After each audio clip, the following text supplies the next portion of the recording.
everything's back the way it was. I don't know how they... Take that, you naughty thief! Clive! All is absolutely wonderful and firmly just... Are you a lord? They're going to make... It's the mayor of But if the people wish me to lead them, I shall. And my first act will be to build a school so that menaces like you two learn not to interrupt your elders. Speaking of menaces, there may be a rather worrying one just over the horizon. May there indeed. I'm afraid the example Conrad and Natalie set in putting aside their differences and presenting a united front might have caught the bandits' attention. And they might have elected to take a similar approach. They have formed what one could call a League of Outlaws, and they grow more organized by the day. But we'll fight them all off just like last time, no matter how many of them there are. Won't we, Lubor? Of course we will. If we continue to work together, we can overcome any challenge we choose to face. The longer we avoid facing this one, the more difficult it will be, until the only way to overcome it might be to run for the hills. Our best hope is to nip these efforts at organization in the bud, by finding those ne'er-do-wells who have yet to join the cause, and ensuring that they never do. Perhaps a certain Lord Underhill might be willing to lend us his aid once more?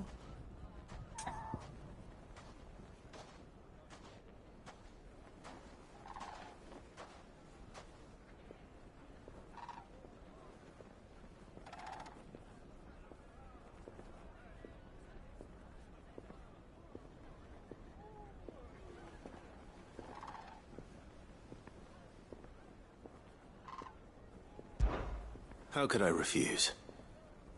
Thank you, my lord. Victor will fill you in on the particulars. I have him stationed by the desert gate, receiving and collating reports from my scouts. Such an amenable soul. He reminds me of you. I'll go and speak with him.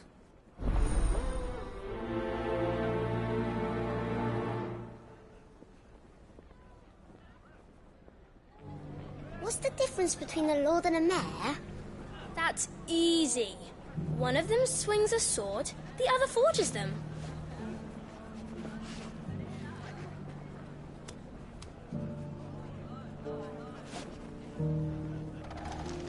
Everyone round town saying Master Lubor's going to be the new mayor. Well, there's no doubting he's the best man for the job. But you'd think he had enough on his plate already. A League of Outlaws. Sounds like we have some competition.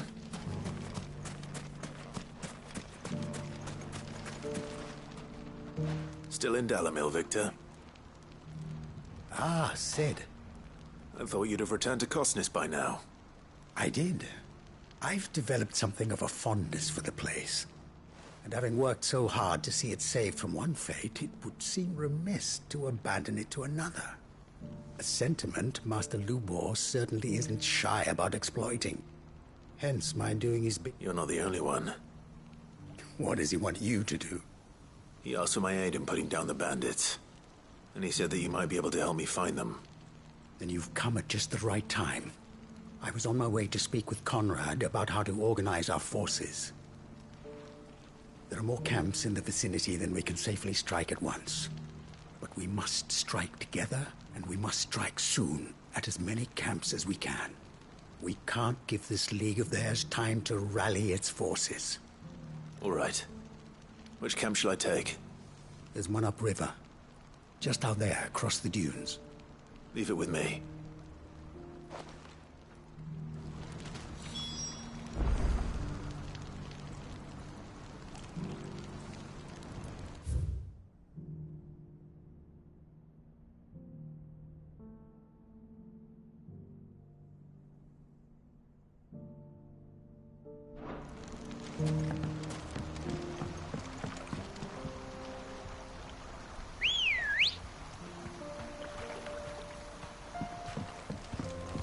Let's go.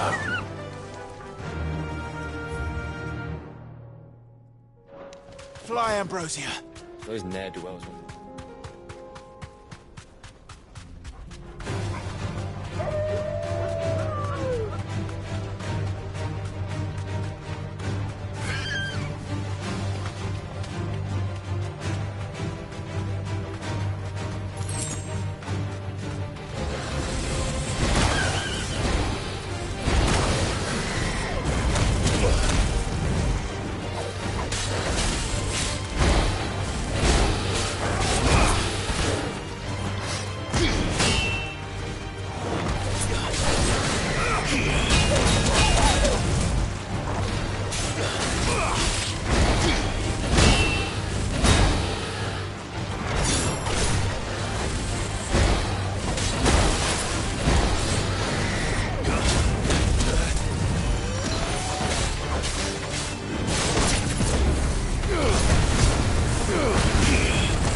Faster!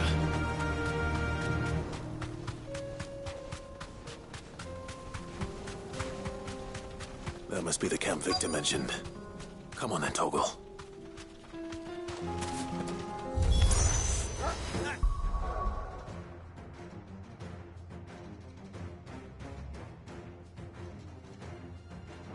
Him?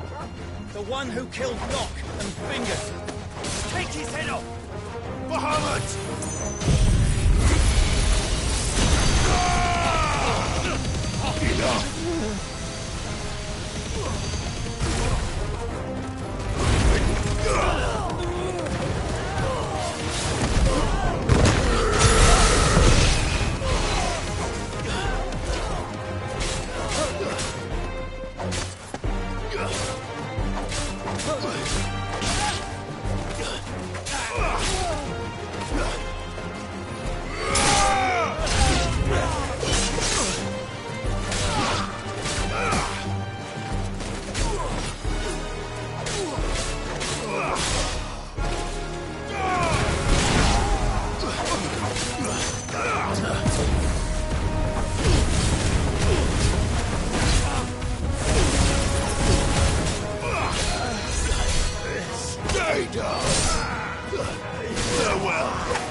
I'd better let Victor know.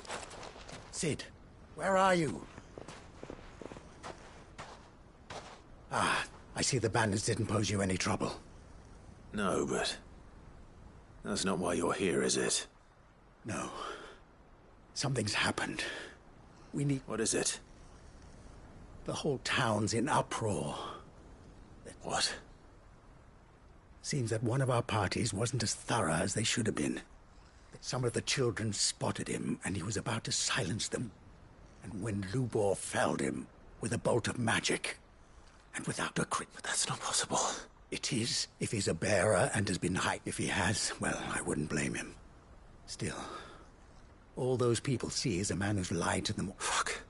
I don't know where we go from here, but I know one thing. Lubor need... You're right.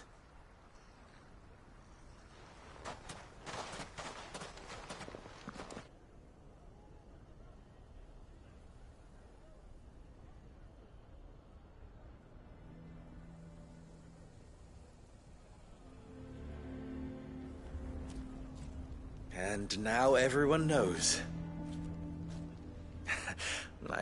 Well, it was bound to come out sooner or later. We're sorry, Lubor. We tried to keep running. But we just couldn't anymore. There's nothing to be sorry for. I rather enjoyed playing the hero for once. All that matters to me is that... Look at him talking to his betters like it's nothing. All lies, I'll wager. Just like the ones he fed us all these years. Once people make up their minds, it's hard to change them. We need to do something, and quickly. Convince the people not to let their prejudices blind them. Convince them that nothing has changed. That their enemy lies outside these walls, not within them. You're right. We should speak to everyone. I'm glad you agree. I'll handle the townsfolk. I'm a Dalmec born and bred. They listen to me. You head to the tavern. Make Conrad and Natalie remember who Lubor really is. They know that Lubor and I are friends. I might not make for the most impartial of interlocutors. Lord Underhill of Randalar's League of Merchants, however, is a trusted and impartial mediator of note. I'll do what I can.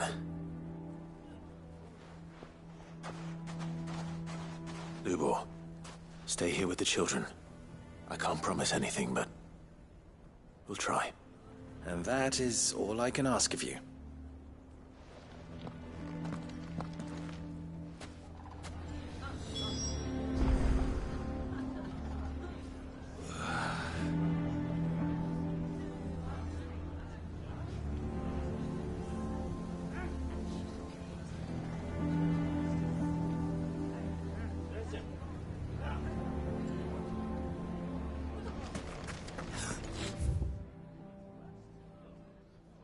Why are you taking the bearer's side, Victor? Are you one too?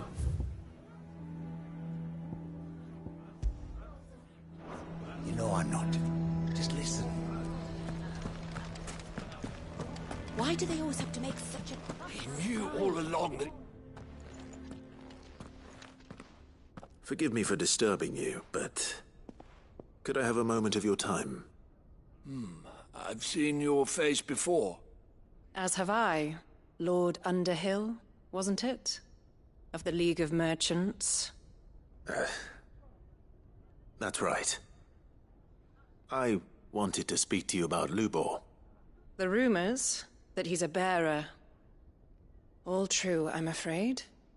He'll never be mayor now. Not if I have anything to do with it. But what of his wares? Bearer or no, his steel is highly valued throughout the Republic. In this, at least, he's done the town a service. Might that not earn him a little leniency? Leniency? He pretended to be one of us when he was laughing behind our backs all the while. I'm sorry, my lord, but he... So what do you propose? Perhaps. That is a question for... And they will thank you not to get involved.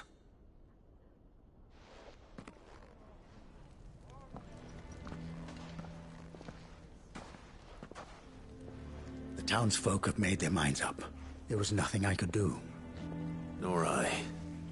Conrad and Natalie refused to consider anything but their own wounded pride. You never know. Once their anger is cooled, they might see things differently. For now, we should report back to Lubor. All right.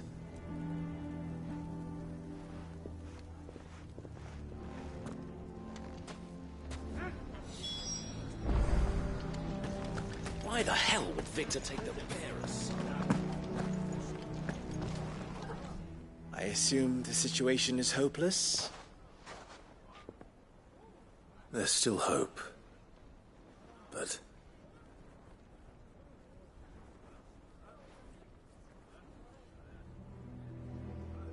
But perhaps not in this lifetime, I think it's fair to say. You mustn't think like that, Lubor. Give them time. They'll come around. We'll talk some sense into them in the end, you'll see. No, you won't. And your efforts would be better spent elsewhere. But Lubor... Rosina would often tell me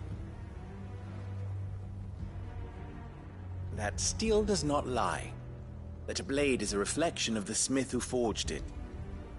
To yourself be true, that was her point. Rather an ironic one when you consider that her life was taken with a blade of her own making. But I do not doubt that she was always true to herself and what she believed in, right to the end. And so must I be. And now, I must embrace my new role of villain so that the people, for only united can they hope to stand against the threat that awaits them. I'll need to make a suitably dramatic exit, of course. Don't go, Lubor. You're the only one who was ever kind to us. We'll be all alone. Again. Trust me, little ones, it is for the best that I go. Not only for the town, but for you, too. How could it possibly be for the best? The least you I would not take it, Victor. It's over. Over, you say? And so just like that, you're going to throw this town and these children to the wolves? I thought you were better than this. But it seems you had me fooled as well. Victor. Forget it. Do what you will.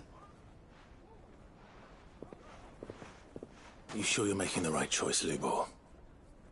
Of those available to me, I believe it's the best one. Yes. Ah, but where are my manners? Here. A reward for clearing up.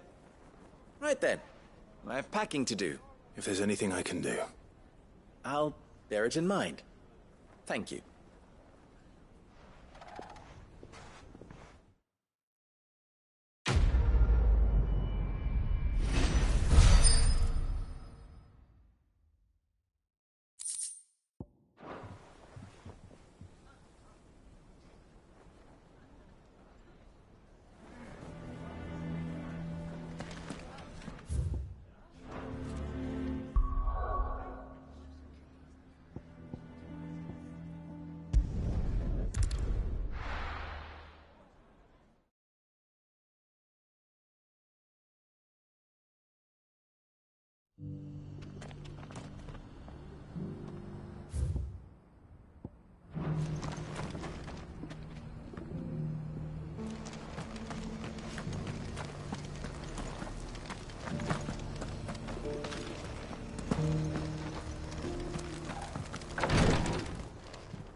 Lord Rosfield, is there aught the Undying might assist you with this day?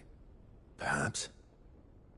My brother said that your order was helping him with his quest to uncover Ultima's origins. Have you learned anything of note since last we spoke? Little unless, I regret to report.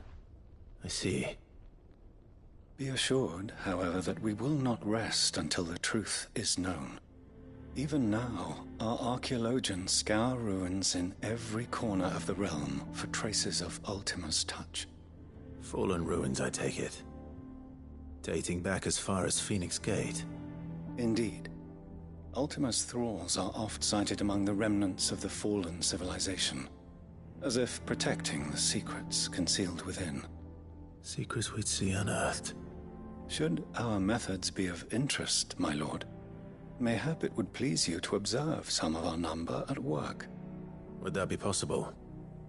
Of course. A survey is being conducted not far from here. Perchance you are familiar with Kretov, a small hamlet built around a fallen airship. I was due to visit my colleagues there to collect their preliminary findings, but if you would consent to do so in my stead, I'm sure that they would be honored to relate any discoveries they have made to you directly. All right. I'll go and meet with them. They will be most gratified, I am sure. Might I suggest you take the road through Titan's Wake? It will lead you straight to the village after but a short walk. Thank you. I will. I wish you a safe journey, my lord. May the Firebird's flames burn ever in your heart.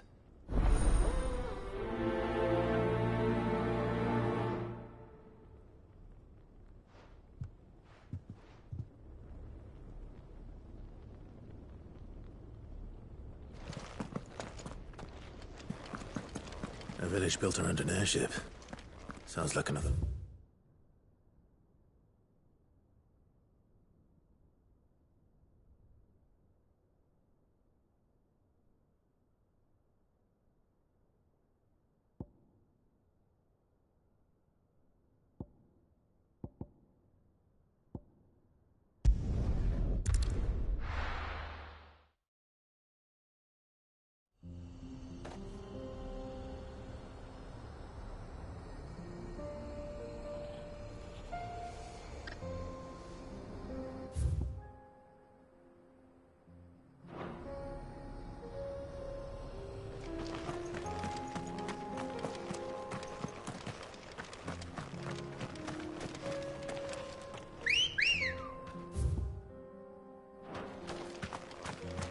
Let's go.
journey to ride from here.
Good girl.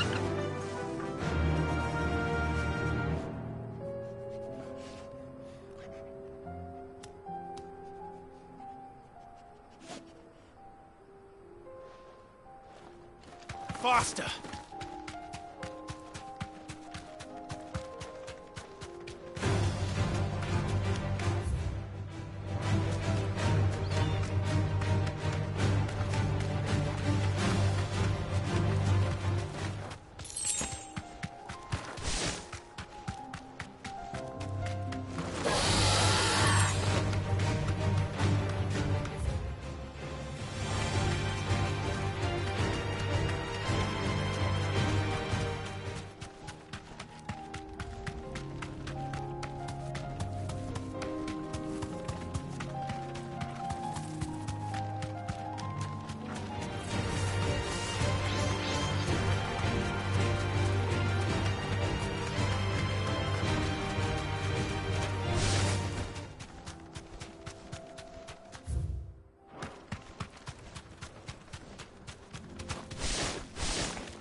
straight home now.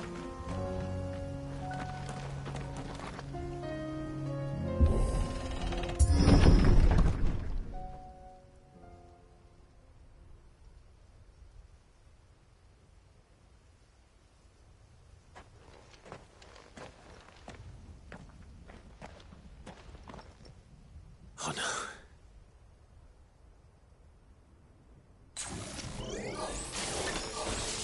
You'll pay for this. There may still be survivors.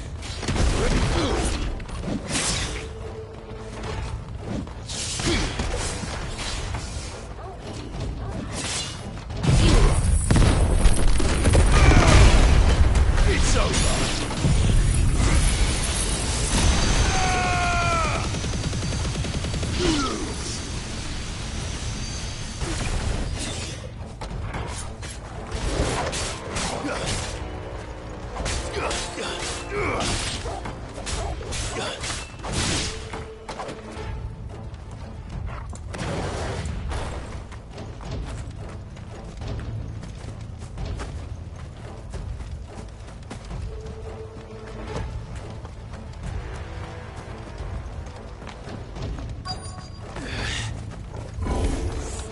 Whatever that thing is, I'd say it's their leader.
Should have stayed in the past. These must be Cyril's colleagues. You have our thanks, stranger. Who are you? Ah, forgive me, my lord. I did not recognize you. You are Lord Rosfield, are you not? We are archaeologians, tasked with surveying this site. When the echoes appeared, our brothers here occupied their attentions. Thanks to them, and to you, We were, for a mercy, able to see our duty to its conclusion. You call that a mercy? Your brothers might still be alive if you put their safety before your duty. Surely this survey wasn't worth dying for. We are charged with uncovering Ultima's origins. A duty of the highest import, as I'm sure you will agree. And you think your dead brothers would agree with you too? I know they would. They gave their lives for the cause, an honor to which all Undying aspire. Now, to what do we owe the honor of your presence, Lord Marquis? Cyril told me of your work here, and I agreed to collect your findings in his stead. I see. That is most kind. Pray, take them then, with our humble thanks. May the Firebird's flame burn.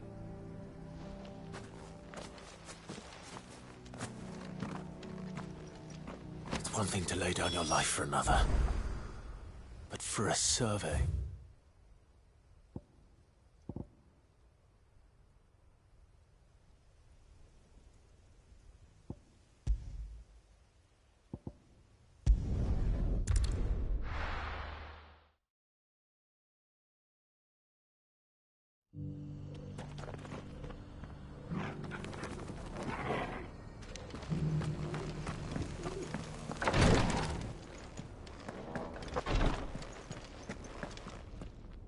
Ah, you are returned, my lord.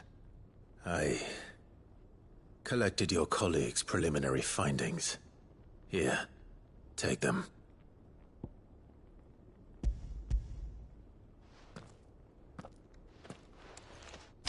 My thanks. I shall study them, and inform you forthwith if I discover aught that might aid you in your fight against Ultima. Cyril, your survey party suffered several losses in Kretov. Losses which could have been avoided, had the others not chosen to complete their work, instead of saving their friends. Were these your orders? No. This was their choice. Every Undying devotes his life to the service of the Phoenix.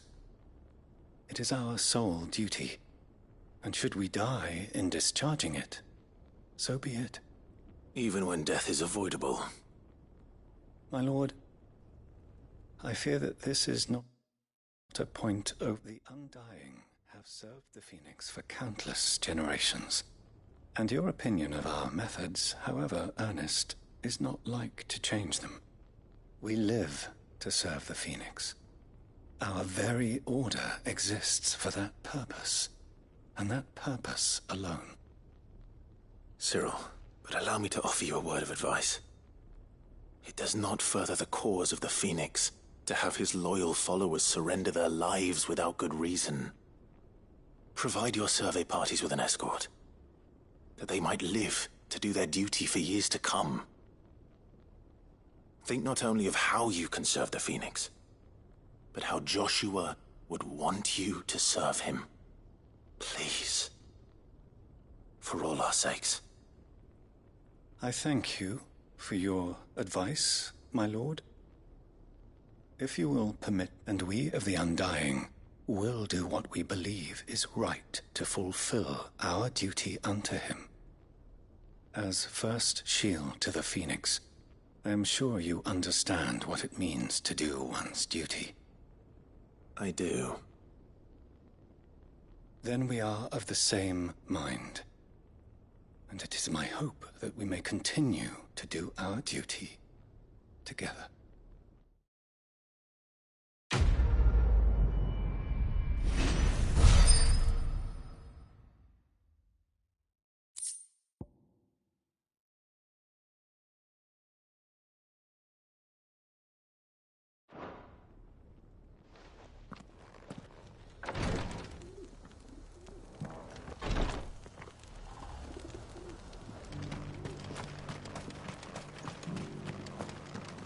Welcome, welcome. Anything else? Of course.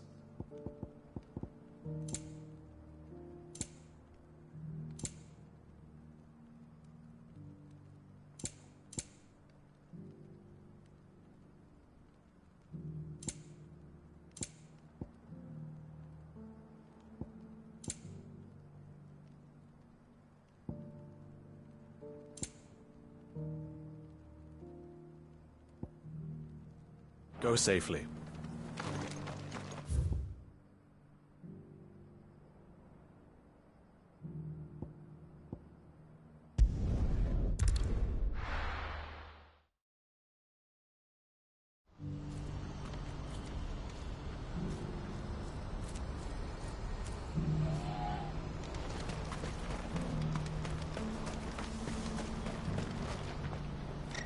Ah, Clive. You'll be pleased to know that the negotiations are progressing well. That is good news. Yes. Our comrade in Randala has just sent word that the contract should be signed very soon. But I still have much and more to prepare. It's a huge undertaking moving this many bearers at once. You couldn't do me a quick favor, could you?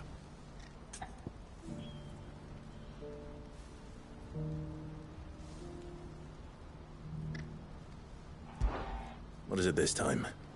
More wild beasts? Nothing like that. I just need you to go over to the caravans and ask El how long we have until the bearers arrive. Find out exactly how much faster I need to get all these supplies moved. All right. I'll go and ask. Thanks, Clive. I owe you one.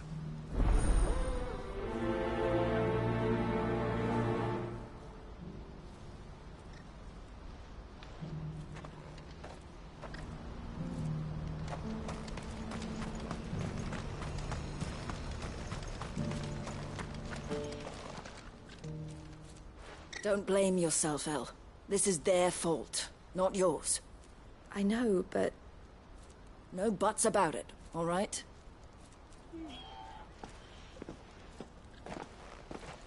Is something wrong? Vonnie came to give me a message from our intermediary. The talks with the Republican army have fallen through. They've reached an agreement with the Silver Peak Consortium instead. Though prices have fallen of late, we deliberately offered above the going rate to try and deter other bidders. But the Consortium offered double what we did, and the army jumped at the chance. And you had no opportunity to make a counteroffer? None at all. And we were so close. El? What's happened? I saw Vonnie leaving. She didn't look happy. And with good reason.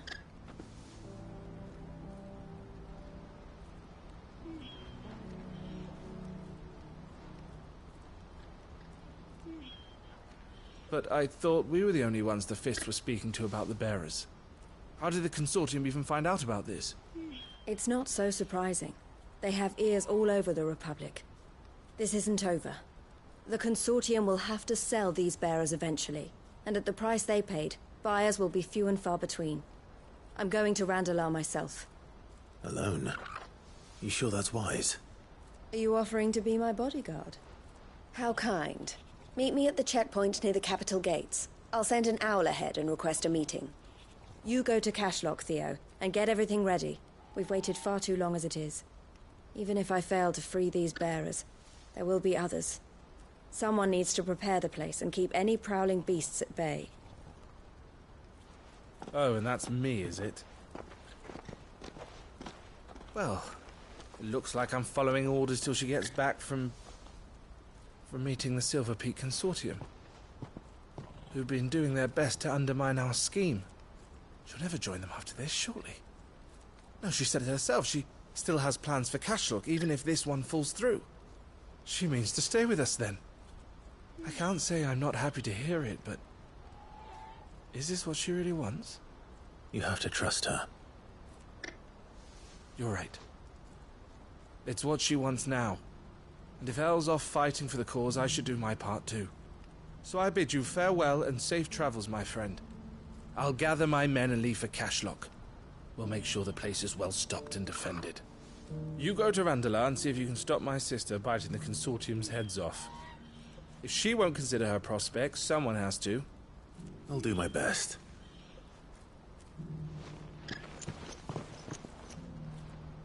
All right.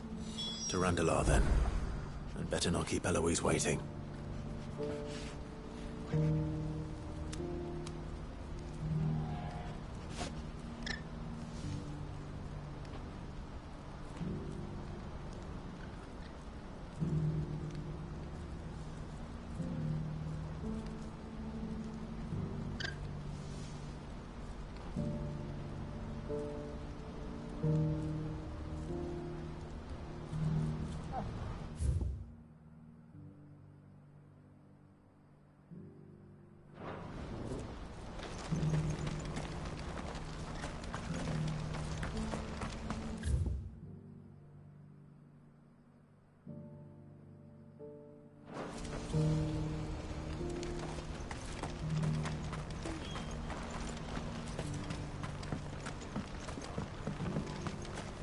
you have any fresh water?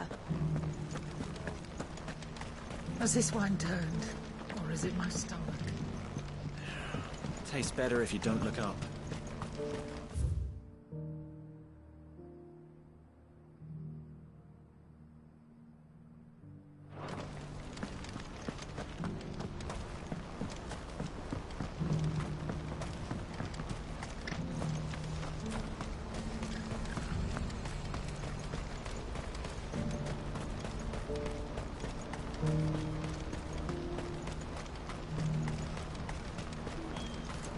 What I wouldn't give for a hot... Looks like this is the end of the lift. When are they gonna let us through?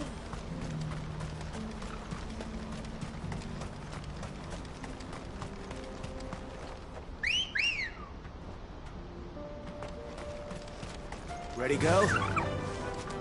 Run like the wind.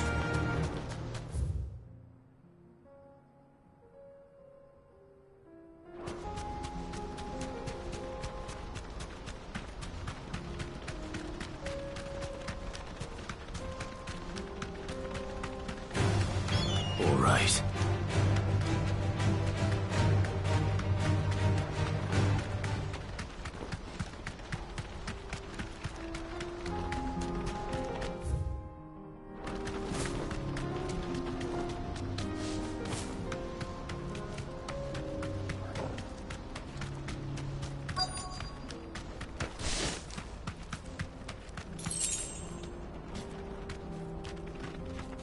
Thanks, Gal.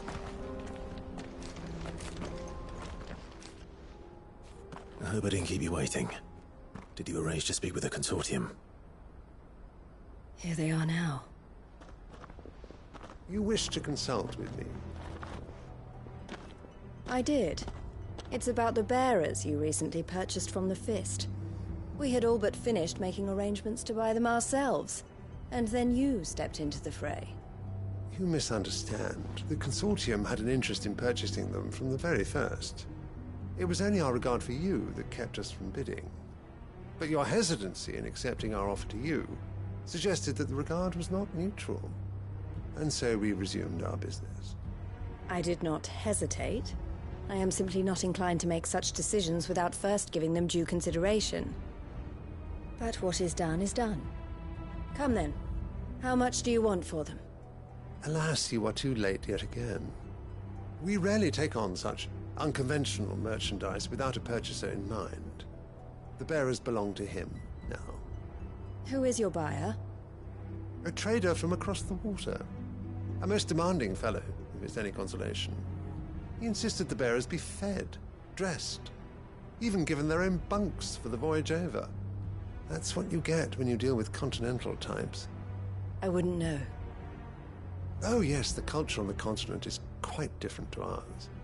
They pay good money for bearers not fit for the knacker's yard, and treat them like kings.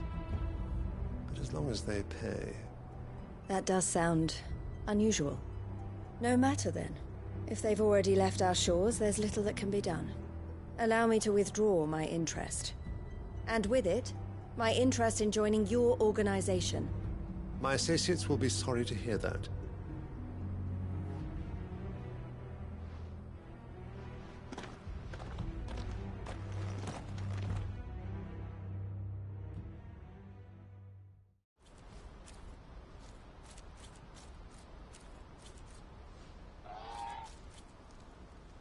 I'm sorry you weren't able to save them. As am I. But I only have myself to blame. He was right, you see. The Silver Peak Consortium did intend to buy those bearers before I did. Their representative hinted at a possible purchase when he came to recruit me. I feigned interest in joining them in the hope he might be encouraged to tell me more. And he did just that. As soon as he left, I sent my own offer to Randalar. So you never... No. I entertained the Consortium's proposal solely so I could learn more about those bearers. But I was a fool to think they wouldn't find out. I knew exactly who I was dealing with. You tried. I did. And if what he said was true, the bearers are to be well treated. Which is something, at least. They deserved more. I wanted so badly to see them freed. Eloise! Eloise! Word from Cashlock. The village is under attack. A pack of beasts have come down from the mountains, and there's a dragon at its head. Theo and the others are trying to hold them off as best they can, but the odds are against them. They need help, and fast. Theo! I'll go on ahead. Thank you, Clive. I'll gather some men and join you there. Just... make sure he's safe.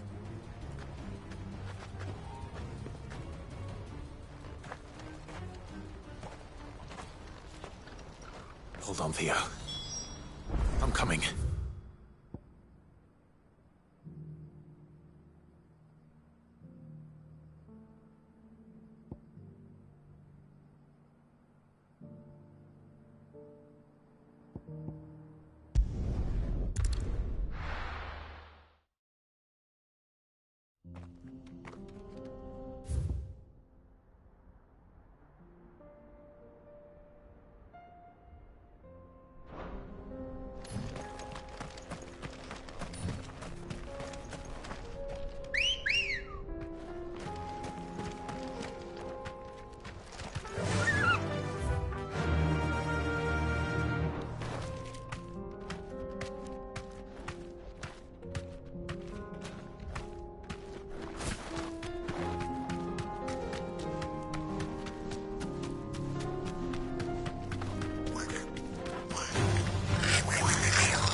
Girl.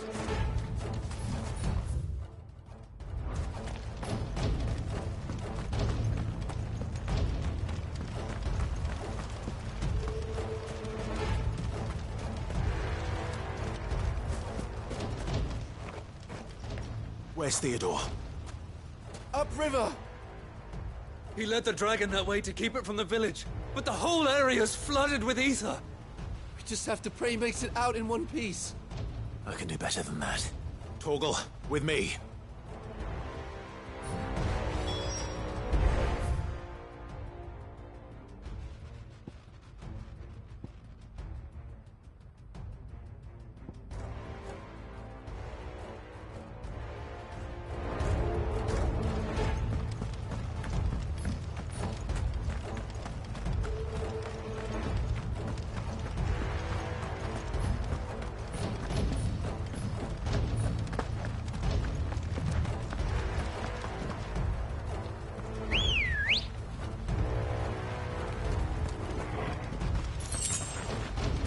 Let's go.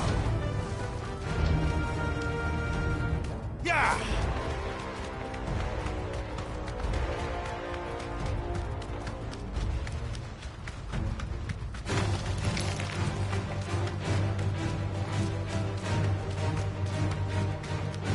Where are you, Theo?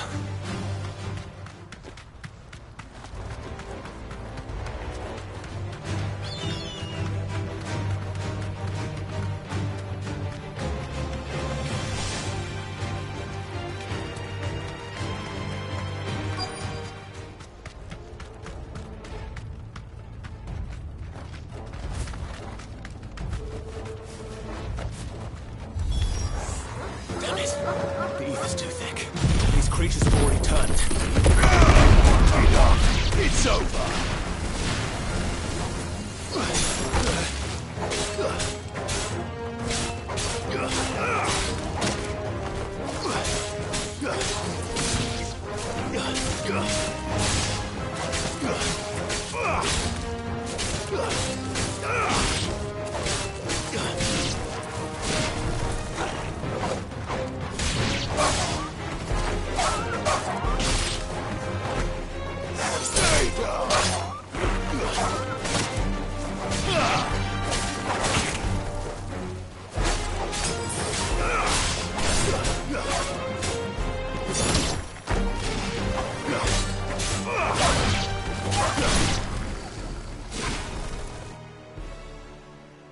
I can't waste any more time.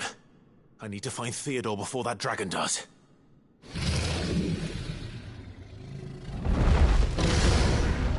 Looks like it's found me. This thing's turned as well. This isn't going to be easy.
Theodore, you had me worried for...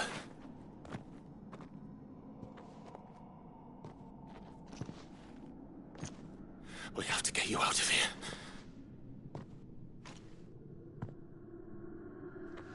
I think it might be a little too late for that. Bearer or no, there's only so much ether a man can take, and that Drake just wouldn't let me leave. You have my thanks, Sid, for finishing what I could not. For keeping Elle's dream. Theodore!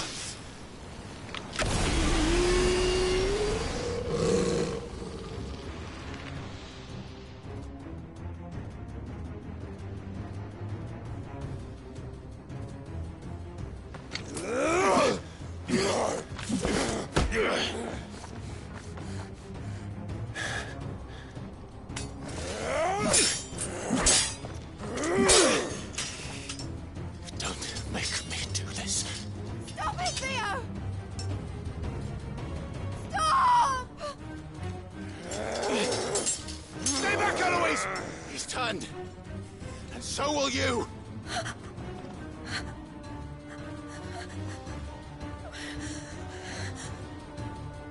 Elle. Theodore.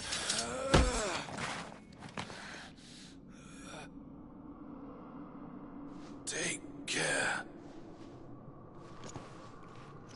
of my sister.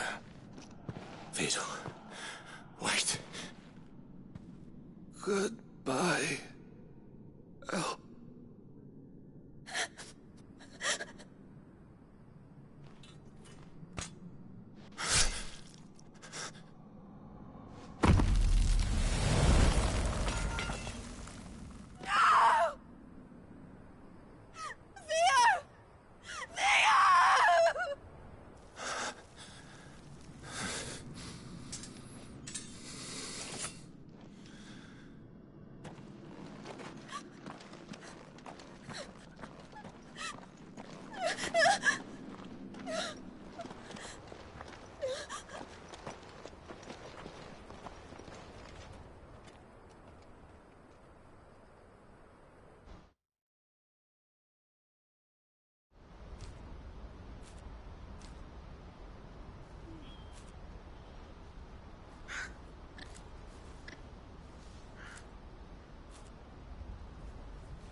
Thank you, Clive.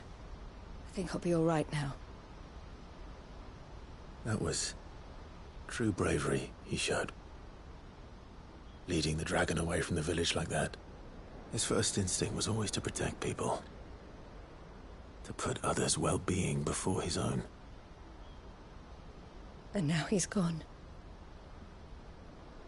Because I sent him to that place, against his will. It wasn't against his will. He was ready to do whatever it took to show you he could stand on his own. So that you would finally be free to live your own life. To live my own life? He never could come to terms with the choice I made. What exactly happened? You once told me Theo was the first bearer you ever helped.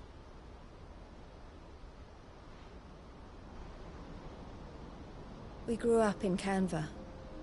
We were born to one of the great trading houses. And I was chosen to inherit the family business. I had my father's head for figures, you see. Theo did not. While I studied the art of commerce, he played at soldiers instead. A late bloomer. In more ways than one. For unlike most bearers, it wasn't until his 15th summer that his powers awakened. My parents tried to drive him out of the house and into the care of the constables. But before they could, I took him into mine. Theo told me something else. He clearly admired your devotion to the cause of freeing others like him from slavery. But he said you deserved a better life than this. He wanted to free you from what he called your bonds, just as you freed him from his. I would be lying if I said I had not wondered from time to time how much easier my life might have been if I had allowed Theo to be taken and devoted myself to the family business instead.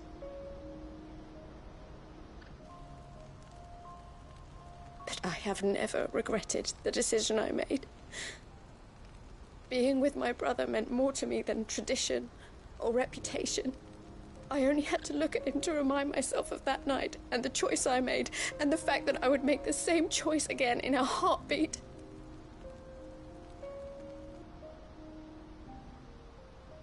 He was never a burden. How could he even think that? If anything, I was the one who weighed him down. You weren't, Eloise. He said it himself, that he had always been grateful to you for saving him, and that he wanted to repay you by letting you live the life you were denied. Neither you nor Theo weighed each other. You did whatever was necessary to continue living your lives together. You're right. All I ever wanted, all I ever did, it was so we could be together. Oh, Theo, why did you have to...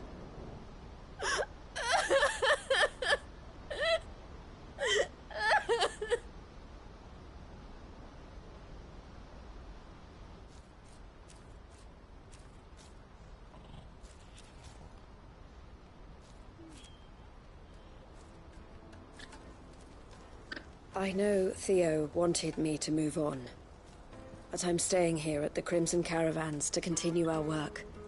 We can make a difference here. We can help people, save them. I need nothing more from life than that. So I'll carry on doing what we do, ensuring that goods, people, bearers get where they need to be, bringing smiles to people's faces just like we always have, and to Theo's. This is the life I have chosen. The life I will I've made a choice of my own, to continue helping you however I can, whenever you need it. Thank you, Clive. Let's go on to get...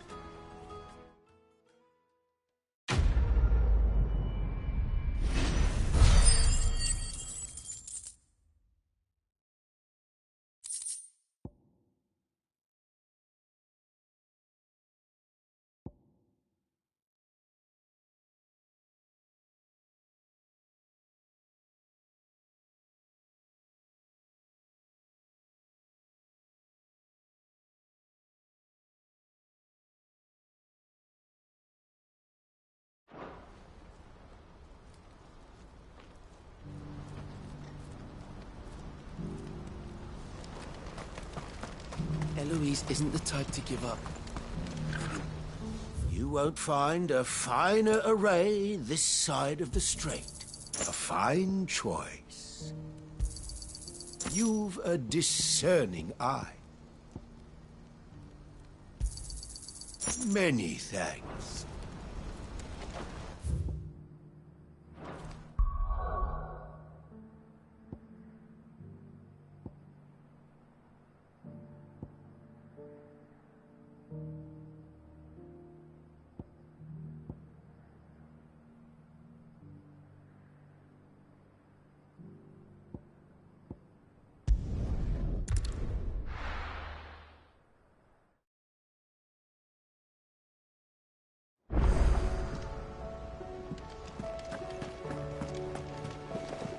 Covered in nicks and lumps, the lot of them.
Why the hell would Victor take the bearers? The bastard's been lied. Can you believe? I think we'd better shut up shop. Sounds like something's happening in the square.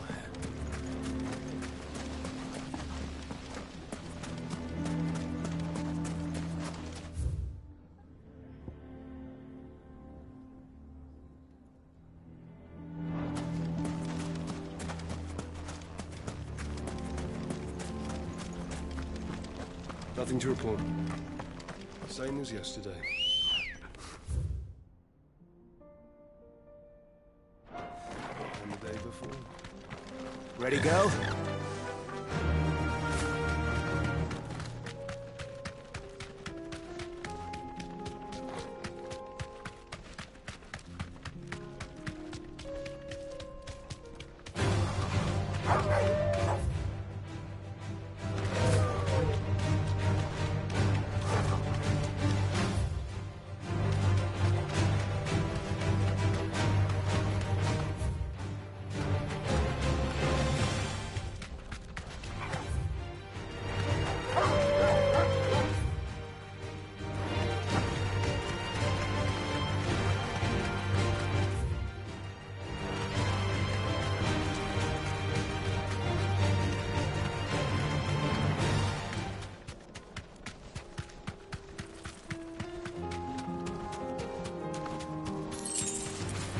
Enough of it. You are there?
You deserve a rest.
no chocobo I've ever seen. Something tells me it won't be easily broken.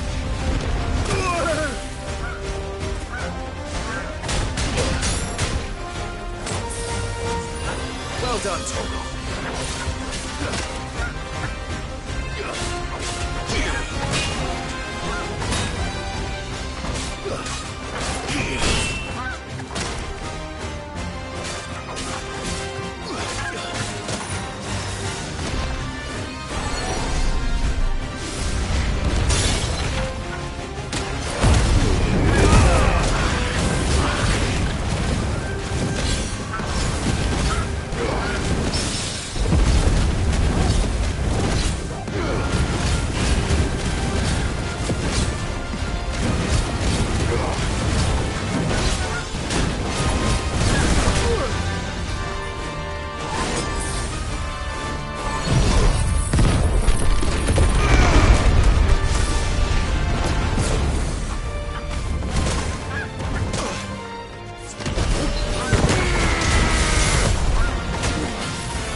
Poor beast. There was nothing I could do.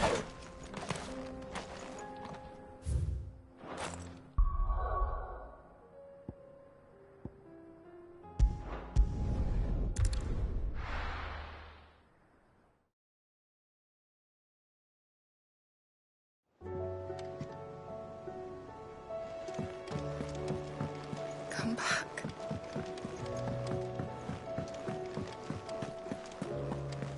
Oh, don't tell me we've run out of Papier. To what do I owe the honor? Not Sancthornian, do you?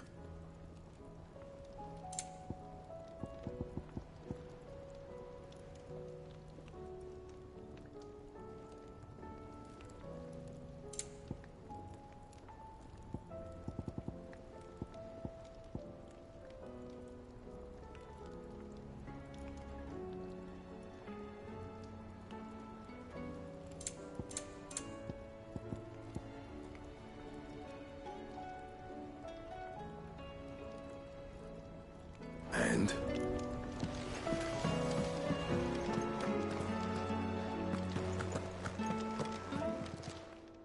Clive. Going purse weighing you down? It's rubbing me blind, you know. It'd better all be here.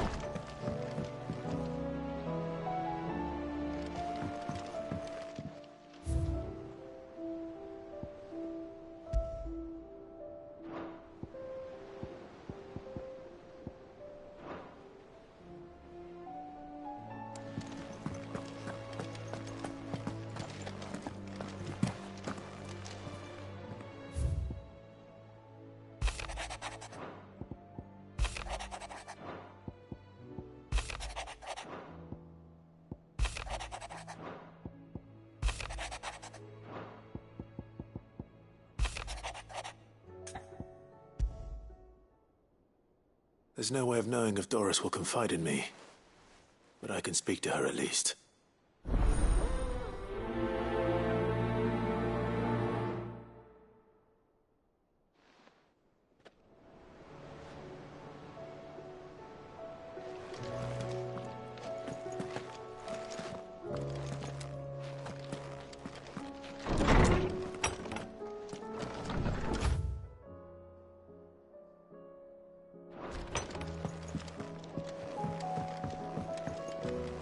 The stew's awfully thin.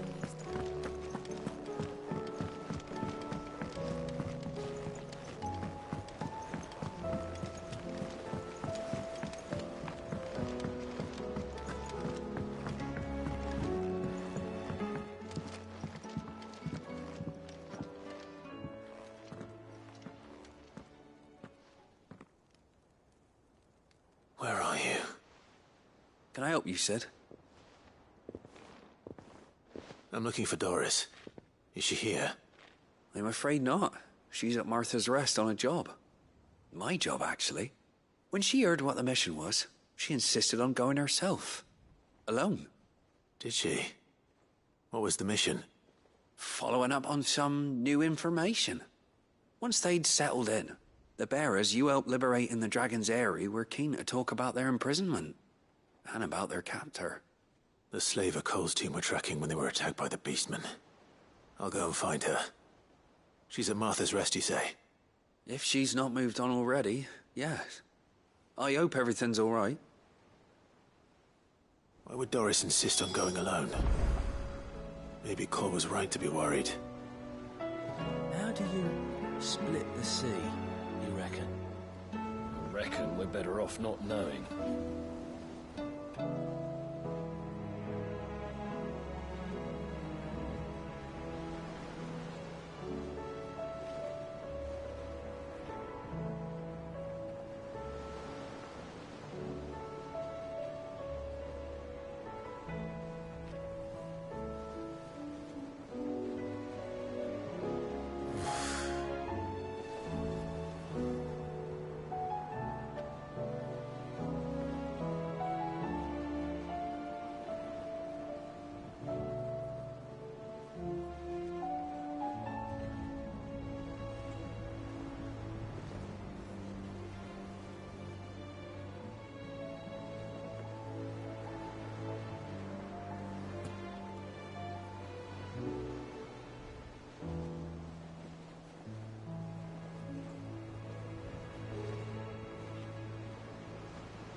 How do you split the sea, you reckon? I reckon we're better off not knowing.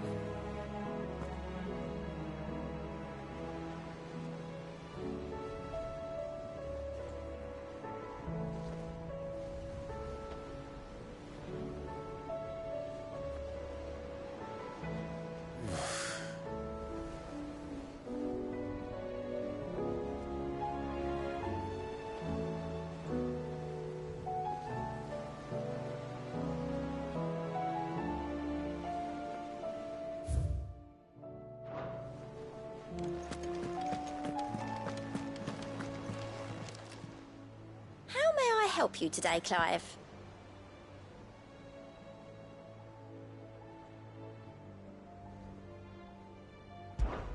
Come to claim your just desserts?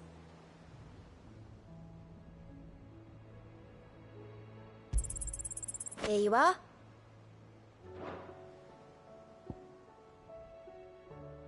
All done?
Doris should be somewhere nearby.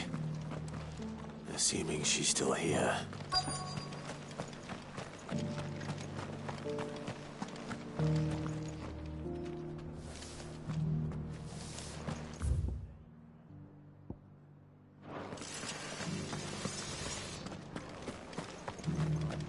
I've got greens of all shapes and sizes. Looking Colours for shelter, too. are you? Mostly green though. Just because the heavens have gone to wreck. Anything catch your eye?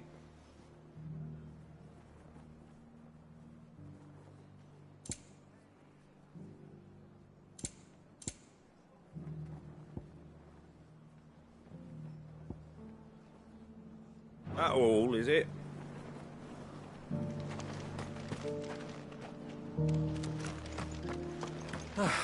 Nearly done.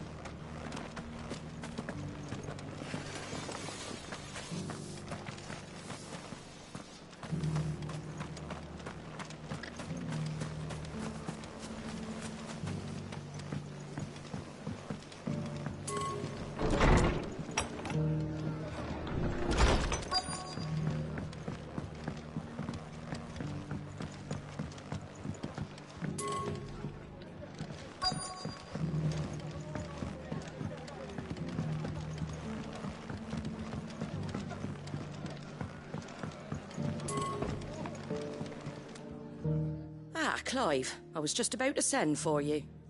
I'd like you to take something to Sir Wade up in Eastpool. Seeds for planting. Thought it was about time they started growing their own food. I'll keep providing them with whatever they need in the meantime, of course. But if Eastpool's going to survive, it's got to be able to fend for itself. As of those poor bearers.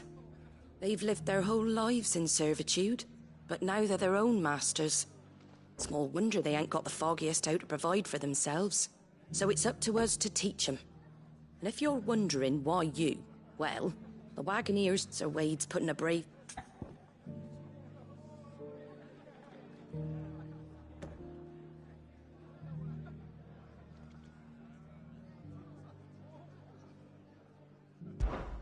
All right. Thanks. Wouldn't ask if I didn't have to. There. That should be enough. Gizal greens. Not the most mouth-watering crop, I'll admit. But they're hardy, they grow fast, and they fill a hole. Better that than something that'll wither away at first frost. And chocobos love 'em too, which is no small thing. When I say all of us need to pull together to get Eastpool back on its feet, I mean all of us.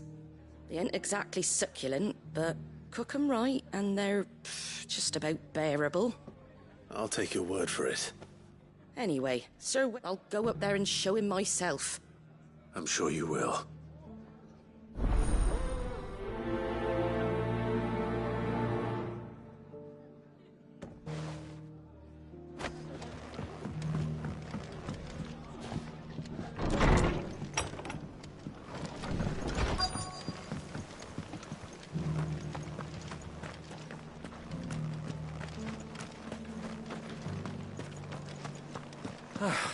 Nearly done.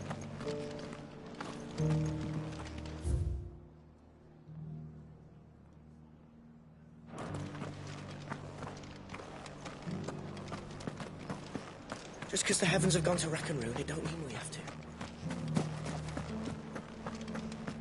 It doesn't still hurt, does it?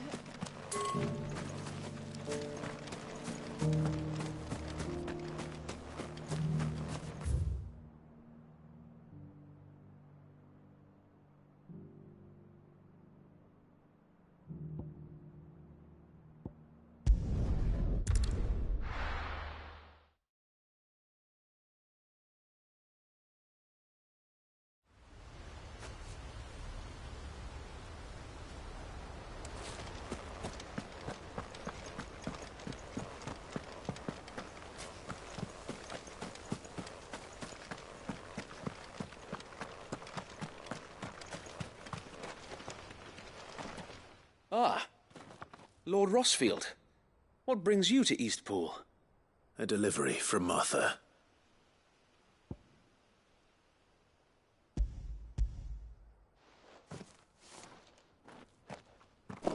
These are Gizal green seeds. Martha's keen to cut the apron strings, then, is she? I jest, of course.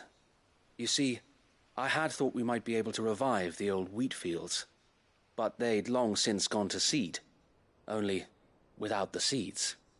Martha was hoping he might be able to show the bearers how to plant and tend these, so that they'll be able to fend for themselves. That's not a bad idea.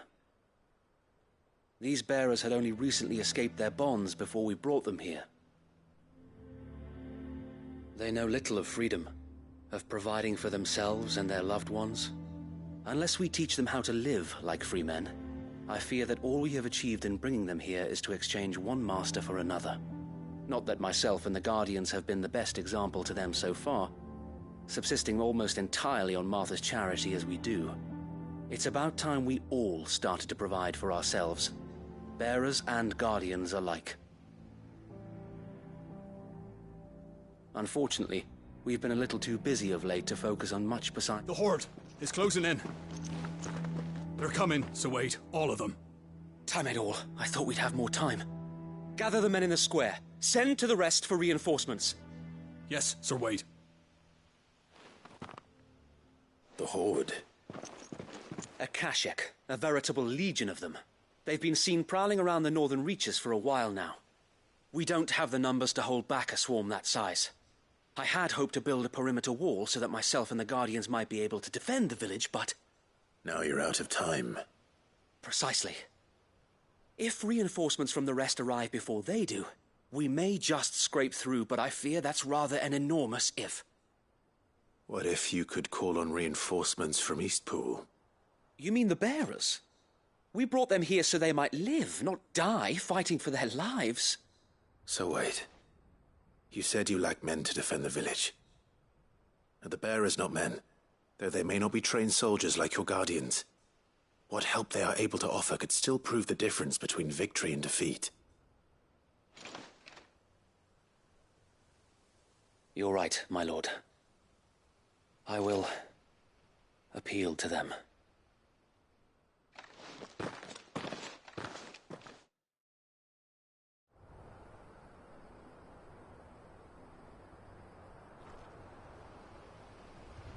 My friends, I humbly beg your aid.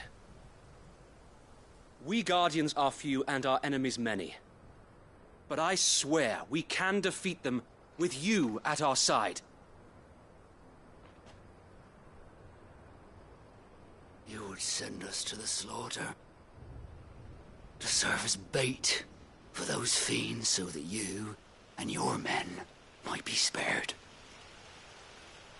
And to think we trusted you. Say what you will. A home is not worth dying for. But it is worth fighting for.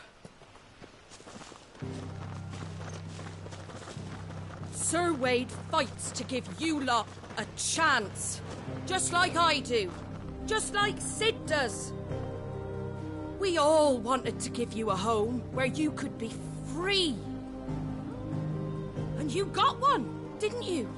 This place, Eastpool. This is your village. Your home.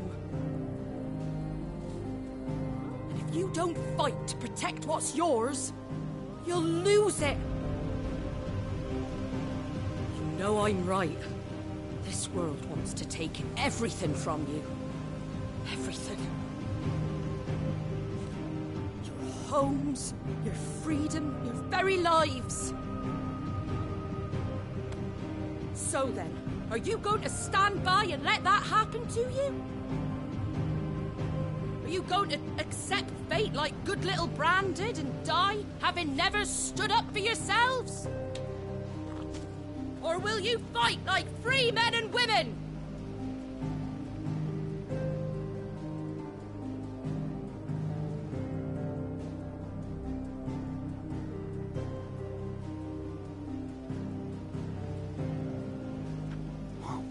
What are you doing? All right. Give me a sword. I never dreamt I'd have a home of my own. And now that I have, I don't want to lose it. I will protect what's mine, or die trying. We all will. Free men and women, fighting together.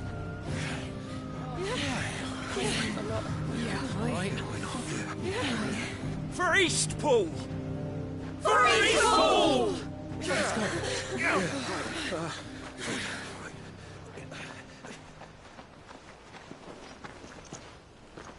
Thank you, Martha.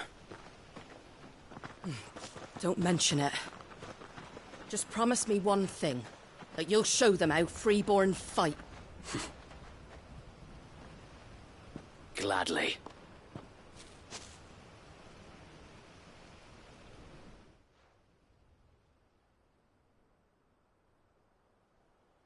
Well, if it was Thanks to you.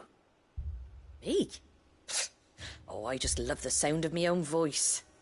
Lord Rossfield, my lady, we're ready. So what's the plan of action? We'll divide our forces into several small detachments, each made up of guardians, bearers, and guards from the rest. These will position themselves at strategic points around the village.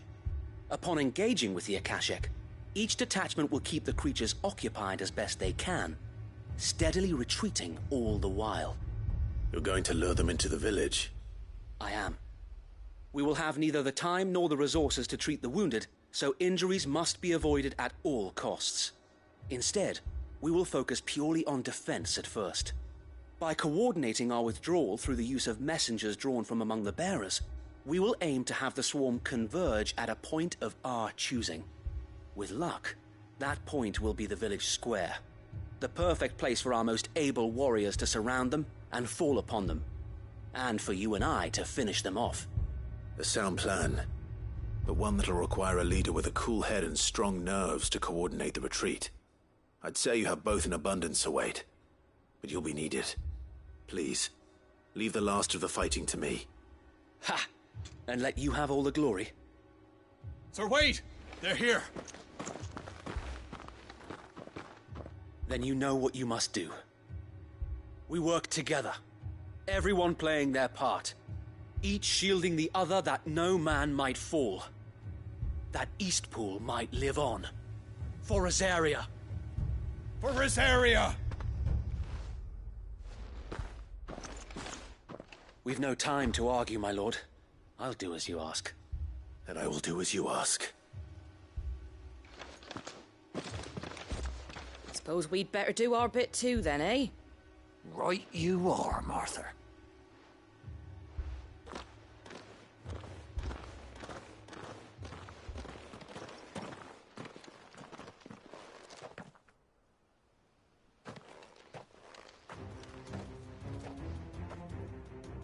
The calm before the storm.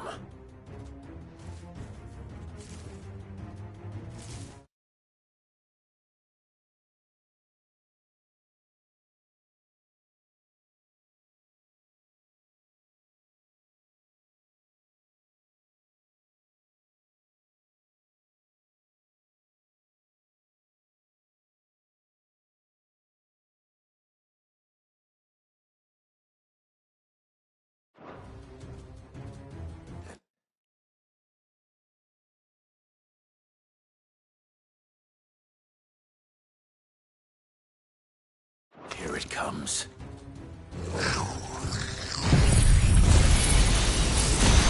Not let this village fall.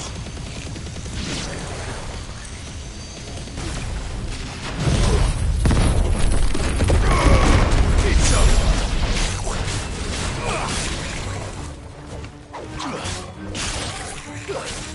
Stay down.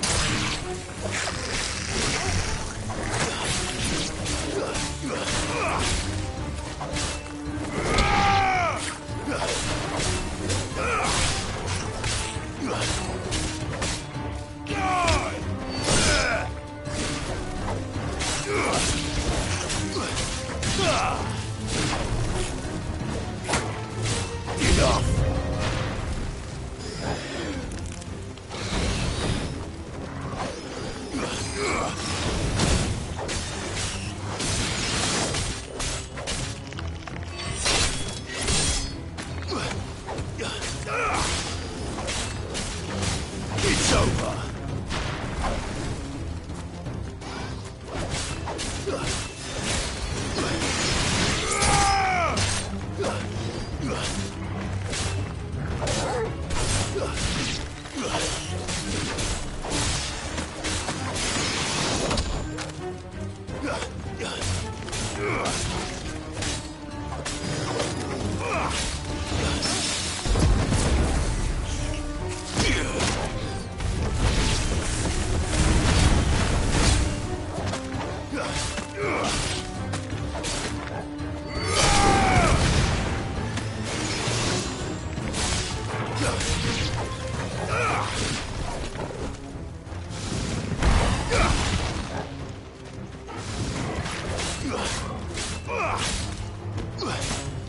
Stay down.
Looks like that's the last of them.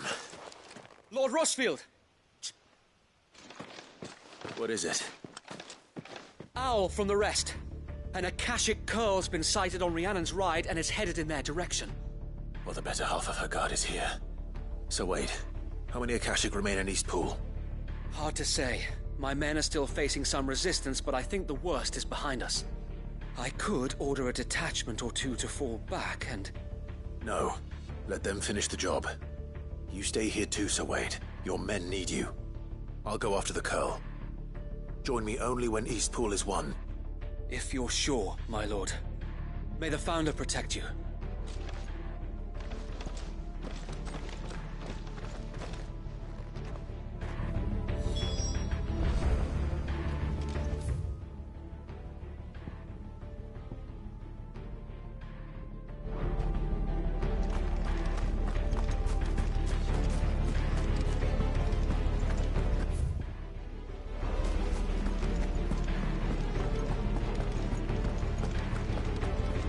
Next one's mine. I might not know.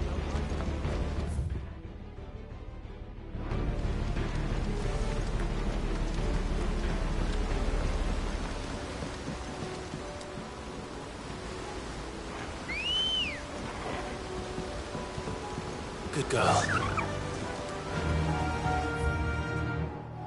Yeah!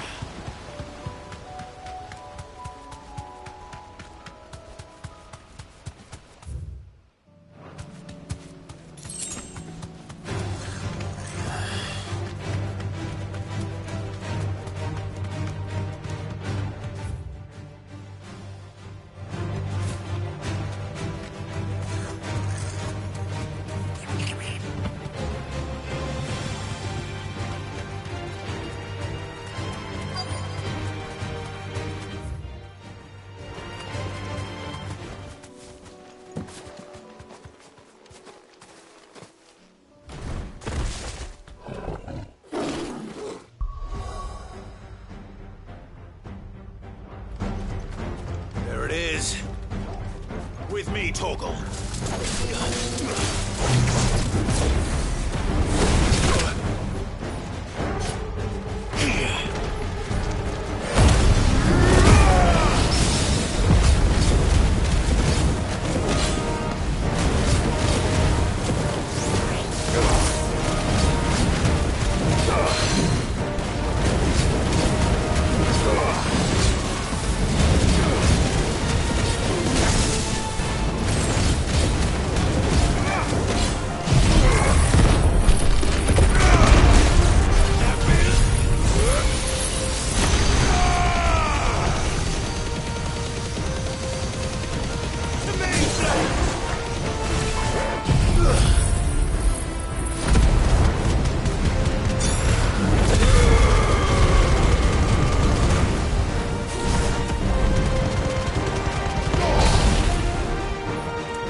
Enough!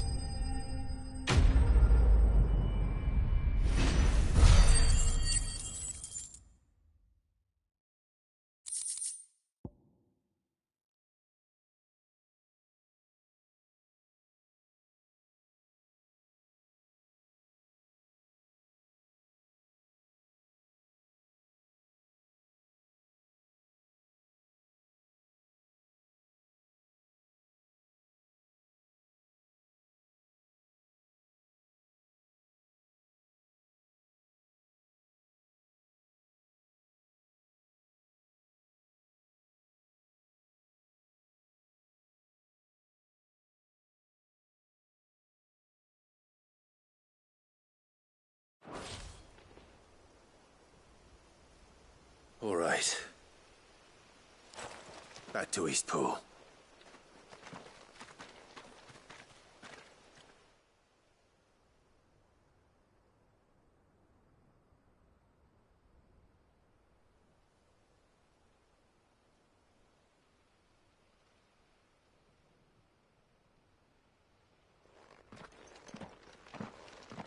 Lord Rossfield, the Curl, is it?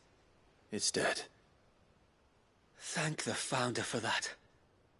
And for you, my lord. We were able to eradicate the rest of the Horde. I have guardians posted around the village to keep watch for further attacks, but all seems quiet for now. I hesitate to say it, but I think it might be over. I think it might.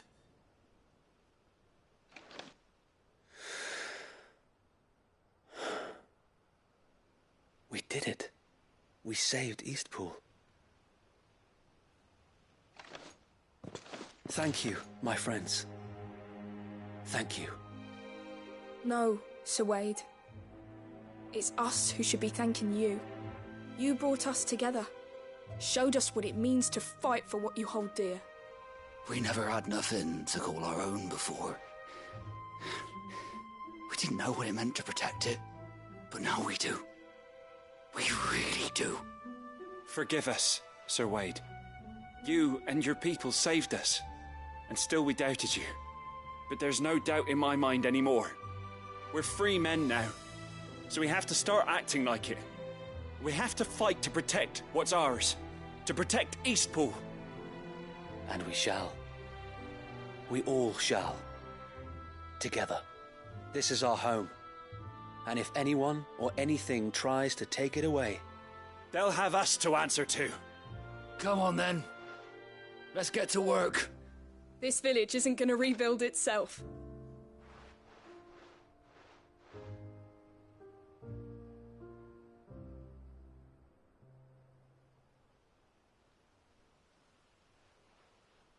They're not slaves anymore. No. They're Rosarians. Your father took pity on the bearer's plight, and I believe if he were still with us today, this is what he would have wanted. I believe you might be right. I shall remain here, my lord, and do what I can to help rebuild the village. After all, this is my home now too, and I could hardly call myself an Eastpoolian if I didn't pull my weight. I think you'll find it's Eastpudlian, Sir Wade. But you should be proud all the same. I'll have to pull my weight too. Can't have the rest getting outclassed. Speaking of which, I ought to be getting back. Can we continue to count on your support, Martha? Of course, and I'll be counting on yours too. Us Rosarians have got to stick together, haven't we? Indeed we have. And Clive, come by the Golden Stables when you get the chance. I ain't paid you for delivering them seeds yet. All right. I will.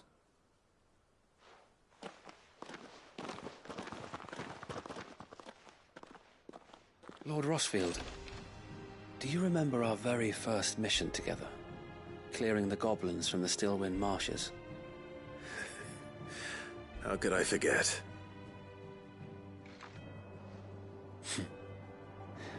There's one sight that I shall never forget. You, facing off against that giant Morble. Not a trace of fear on your face. Since that day, there have been more than a few times when I felt like giving up. When the odds seemed so stacked in the enemy's favor, I thought I may as well just lay down my sword and surrender. But every time I would think back to the look in your eyes that day and remember what it means to be a shield.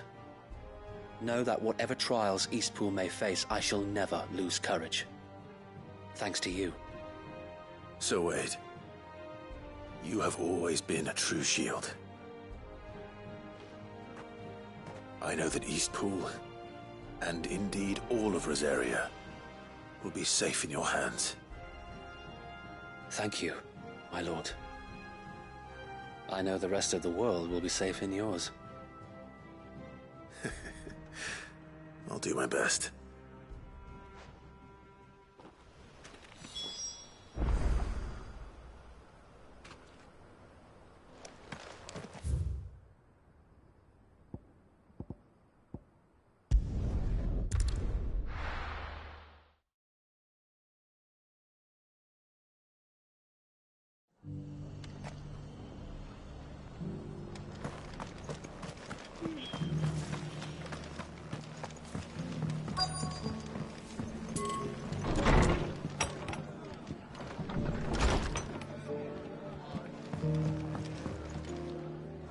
The hero return. It's lucky you came by when you did, eh? Not only did my seeds get delivered, but you went and saved Eastpool and all. I just did what I could. And it's only right that you get rewarded for it. Take it before I change my mind. Thank you, Martha. So, Eastpool's finally back on its feet again. And a home to free bearers. Who'd have thought we'd see the day, eh? Well, it was your idea. I know that, but I never stopped to think what it would mean. Bearers in charge of themselves, thinking for themselves, working for themselves. Like your hideaway, but not even hidden away. Though I suppose the rest ain't much different nowadays. You know, bearers living free like that reminds me of when I first met Sid. Loath as I am to recall that particular day. I take it you didn't always see eye to eye. Well, in fact, that's how. He showed up at the stables one day, asking questions about who'd been buying up bearers. Founder knows what he thought I was doing with them. Running a hunt, poking around in their innards. Something awful, anyway. Me, I thought he was a new constable. Thought the game was up. But somehow we both managed to work out what each other was about. And before I knew it, the cheeky arse was rattling on at me about how I was doing it all wrong. After all my hard work. Told me I was giving them relief, but not freedom. That my bearers were still dying as slaves. Got right under my skin, it did. Told him if he didn't like it, he could bugger off and report me to the garrison. And do you know what he did? He smiled. And then he laughed. And then I did the same. And you were? Well, we both wanted the same thing. To make life better for bearers. Just like your dad. Do you know I was born right around the time Elwyn became Archduke? Growing up, I saw how he tried to change things. He certainly didn't lack for ambition, that one. Indeed. But the loftier one's ambitions, the harder they are to achieve. Which is why those of us who follow in their footsteps need to finish what people like Sid and my father started. Suppose you're right, aye. And if we don't manage it, there's always them who come after us.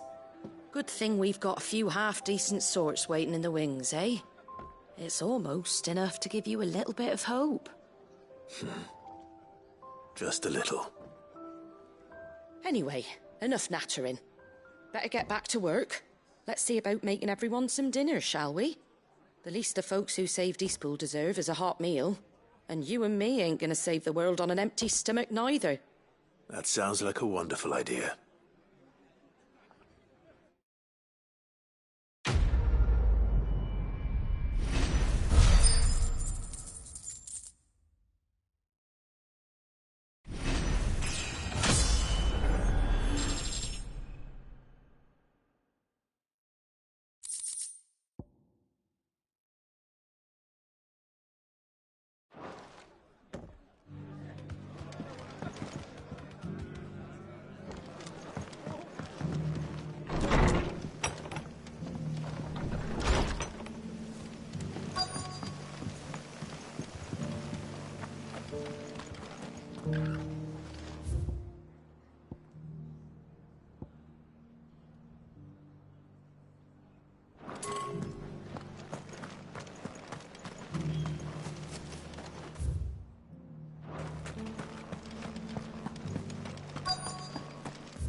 It doesn't still hurt, does it? It's been a pleasure, Doris. Just like old times. I'll give your offer some thought, my lady. How goes the investigation? Sid, what brings you to Martha's Rest? You. I heard you were out here on your own, tracking our slaver. I trust you're being careful. Of course. And it had to be me. The bearers from the Dragon's Eyrie confirmed a long-held suspicion of mine that the slaver we've been tracking is an old acquaintance. She's no fool. If we'd come in force, she would have spotted us straight away, and then vanished without a trace.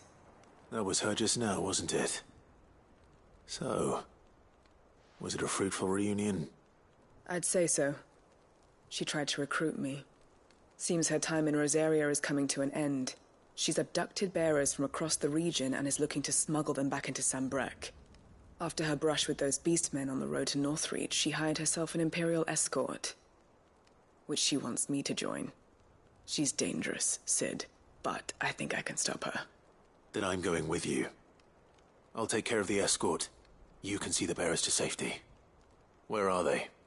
The Baum Archers, soon to break camp. You go on ahead. I'll follow once I've sent word back to the hideaway.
Good girl. Faster!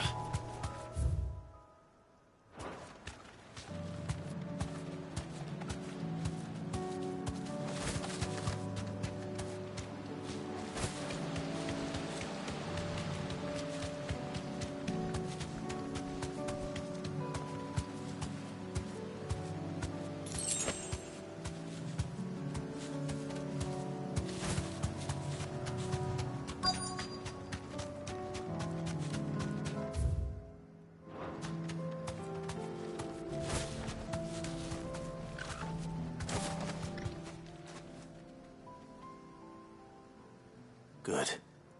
They haven't broken camp yet. How did Doris come to know a slaver, I wonder?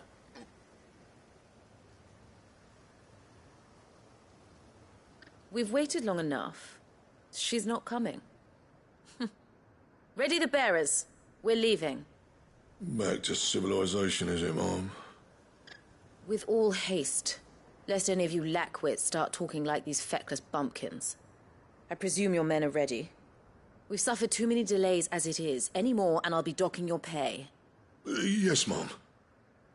Oh, but before you go, it appears we have company. Kill him.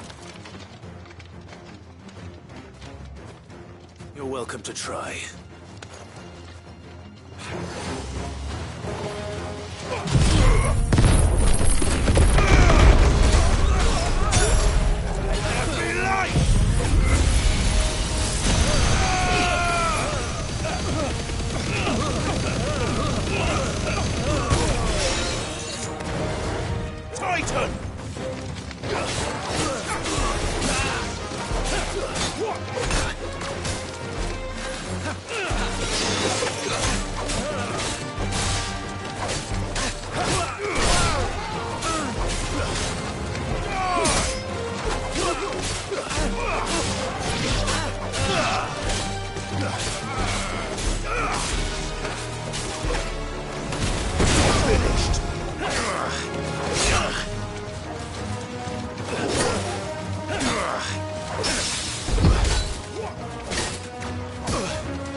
So much for your escort. You'll forgive me for not avenging my men. I'm not the swordswoman I used to be.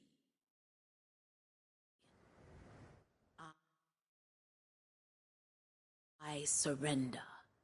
Sid. Ah, Doris.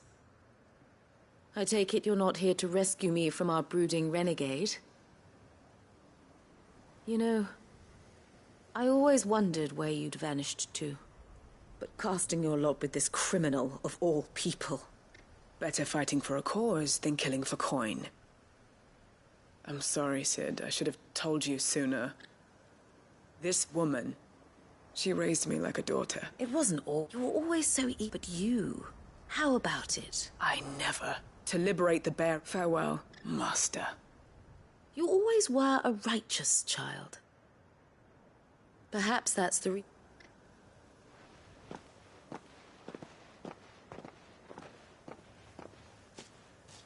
What do you want to do with her? I am not the killer she wanted me to be. Not anymore. And she no longer has friends in high places. The Dame... All right. If you're certain. I am. And thank you for everything. Now, I better let these bearers know that they're safe.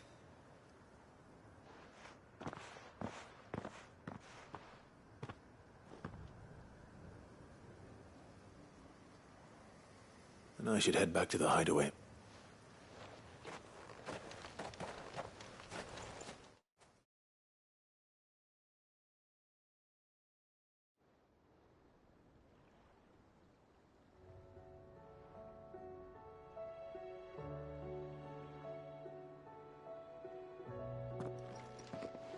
Welcome back, Sid. Doris's message just arrived. I hear you saved more bearers from being smuggled across the border. With any luck, they'll be joining Owen. I'd been hoping as much. She mentioned one or two things in her report. So the slaver we'd been chasing all these months was her former master. Wish I'd known. She's been arrested, by the way, over in Sandbrake. Went quietly, or so we're told. And she won't be getting off lightly.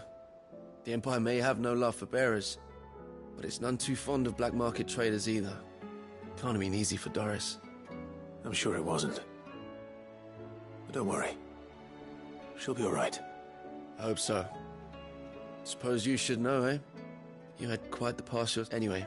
Keep up the good work, Cole.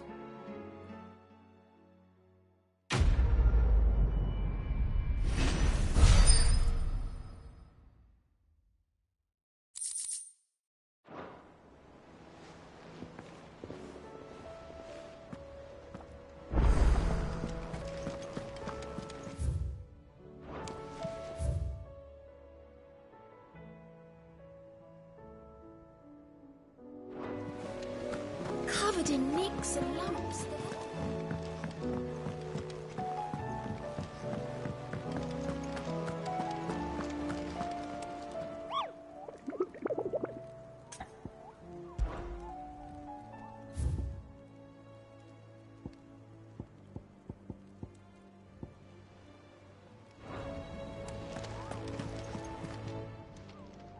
How may I help you today, Clive?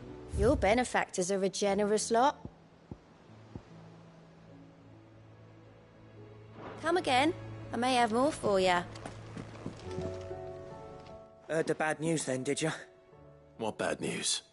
About Dravost. Blackthorn's old haunt. With the forge and all that. Well, anyway, the mine's just down the road from there are spewing out ether like no one's business. And the village? Safe from the flood for now, but they've got other problems. Akashic. Every creature in the area is either turned or on the way to turning, apparently. Zoltan and the others are living on borrowed time. They need help, and quick. Doris sent a few curse breakers to keep an eye on things, but there's only so much a couple of scouts can do.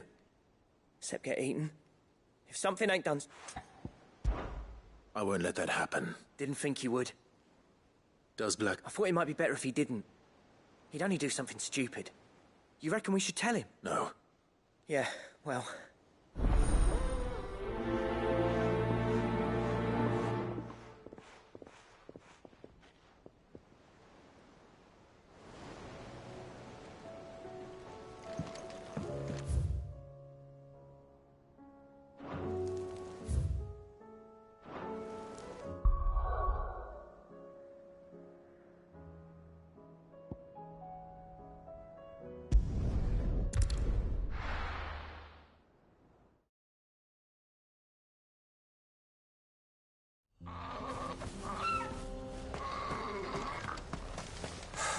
So Dravost is still standing. For now, at least.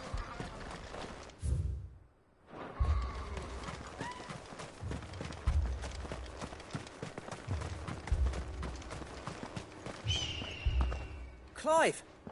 You're here! And the Akashic? Mostly off to the north still. But I spoke to Doris's scouts and it turns out things are worse than I thought. There's swarms of them out there. Told old Snotty to be ready to seal the north gate. That should buy us some time if we need it. Enough for the villagers to barricade themselves inside their homes, at least. Well done. Welcome back, Sid. I'd never have guessed, you know. Not if August hadn't let slip. Who'd have thought that the savior of Dravost would turn out to be the realm's most infamous outlaw? Keen to help us out again? I am.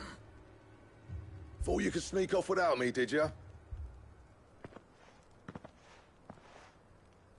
Blackthorn. Oh, what are you doing here? One of the scouts couldn't keep his voice down. Unlike my best mate who'd Zoldan. How long's it been? Long enough for us two to turn into a pair of old codgers, I see. That your idea of an apology? Prick. Don't listen to him. You only did what you thought was best. For the village and that. But that ain't the whole of it. Vulcan, our master, didn't leave the chiefdom to the two of us. He left it to me, the best blacksmith in Dravost, but... Bloody stupid tradition, in my opinion. If someone's got talent, you should let them practice their craft, not ask them to settle petty feuds and barter for grain. Our master wasted half his life that way. I wasn't about to let that happen to me. So you wasted half of mine instead? You're what Dravost needed. Under me and my precious ideals, this place wouldn't have lasted a year. So I left to devote myself to the work and spare you lot the consequences. I may be a selfish prick, but I only did what I felt I had to. What you had to do was your duty! Even if it meant we all starved? Enough. This is no time for bickering. You can finish beating each other up once Dravost is safe. Fine. I've said my piece anyway. Yeah. So have I. Sorry, Clive. I shouldn't have stuck my nose in. We're short enough on time as it is. Still, give us a mo, would you? I need to get my head straight before any of them Akashic try to bite it off.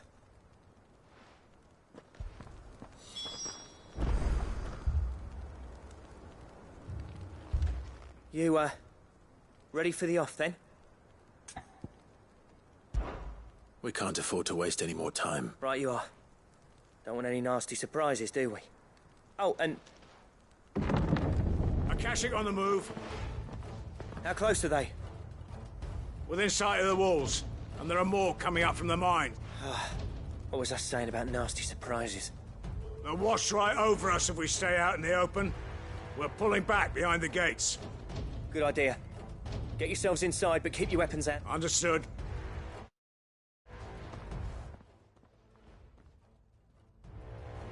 I'm prepared to fight if I have to. Well, let's hope you don't. That's our job. Once the scouts are inside, order your men to barricade the gates. No heroic last stands, you hear me? No fighting at all if you can help it. August's right. I've seen what Akashic beasts can do to armor. The people here are tough and willing, but they ain't equipped to face what's coming. I'm going out there. Start work on the gate as soon as I've left. I'll give you as much time as I can. And if they kill you? You evacuate. But it won't come to that. I promise. You'd better be right. Take good care of Dravoj till I get back. Leave it to me. And...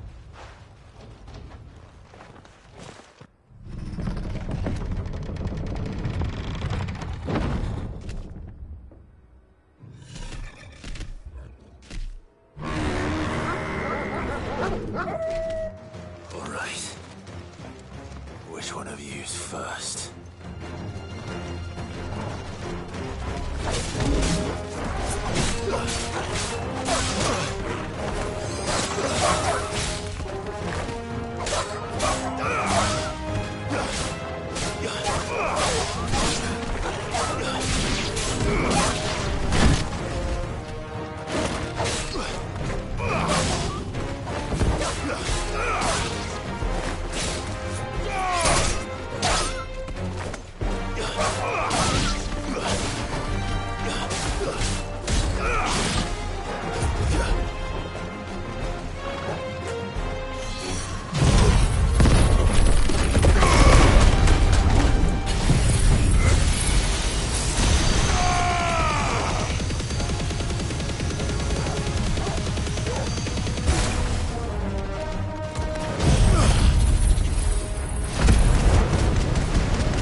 Is that it?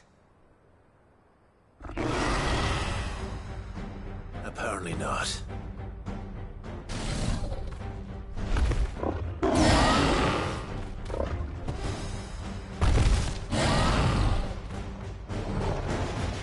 You're not getting past me.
question is, did I miss any?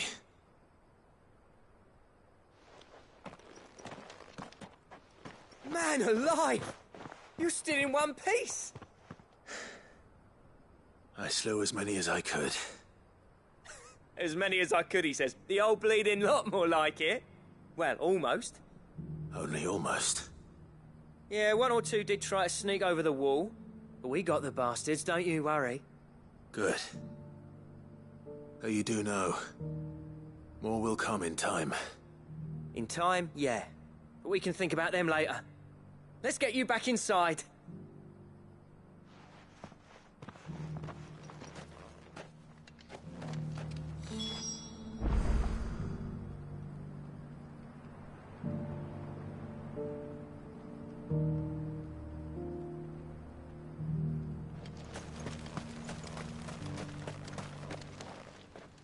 Sid! You're even more fearsome than your reputation. Enough to give those Akashic monsters nightmares. I almost felt sorry for the wretched things. But mostly, I felt grateful. Dravoged won't forget what you did today. I'm afraid I've only delayed the inevitable. There's no getting rid of that ether flood. Meaning that any living thing which stumbles into those mines will end up clawing at your walls again. And that's if the flood don't spread. If it does, well, I hate to say it, but the village's days are numbered. That may be, but we're staying just the same.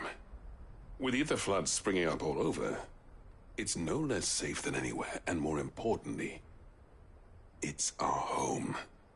We'll fortify the gates to the north, and I'll see that they're guarded day and night. All right. Then we'll give you a hand shoring up those defenses. As for you, Blackthorn, that's twice you've turned up when Dravos needed you. So, thanks. I shouldn't have stayed away so long. And I shouldn't have left without talking it over with you first. Too bloody right you shouldn't. Though I doubt I'd have listened. I always envied you. How you made everything look so easy when, for me, it was anything but. You leaving gave me the perfect excuse to hate you. And from that day on, I never once stopped to wonder what it would have been like if you'd stayed. But what you said earlier, it was true. You'd have been the death of this place. Finally, something we can agree on. I hope you see the sense of it eventually. You kept this place alive. Alive, perhaps. Wealthy even, but Dravoged isn't what it once was. Our work used to be the pride of Dalmekia. Now, we churn out the same rubbish day after day because it's easy and turns a profit. It's not about the craft anymore. I wouldn't send my sons to war wearing the shit most of our smiths are making. I've kept working, honing my skills, trying to lead by example, but no one sees the point. The average castle apprentice has as much passion for the craft as our current lot. Come back to us, Blackthorn. Remind Dravoged what a true master blacksmith looks like. I'll even man those bellows of yours if it means we can work at the same forge again. That's a kind offer. Kinder than I deserve. And I wish I could accept, but I'm needed elsewhere. There's people who trust their lives to my steel, and I daren't let them down. Fair enough. But that doesn't mean I couldn't visit from time to time. Let's see if we can't rekindle this town's passion for the craft, shall we? I'd like that. Just be sure to tell Snotty to let me in the next time I come calling, yeah? Knowing him, he'd let you in anyway. Blackthorn. The Master Smith turned outlaw, back in my good graces. I never thought I'd see the day.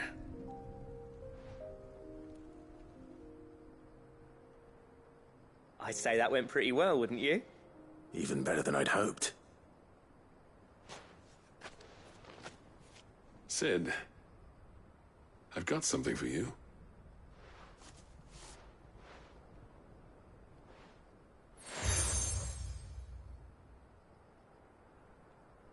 And this is?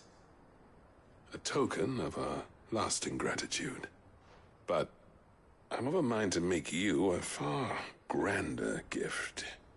Designs for a certain sword have been passed down from chief to chief for generations. Now hold on, Zoltan. There's a reason no one's made that blade in centuries. There's not been a craftsman equal to the task. I'll admit your cinders make impressive steel, and I've learned to own an edge Odin will be proud of. But the engravings on that thing are enough to make a jeweler cry. And they're not just for show, either. Have you forgotten what brought you back to Dravozd in the first place? A certain ring?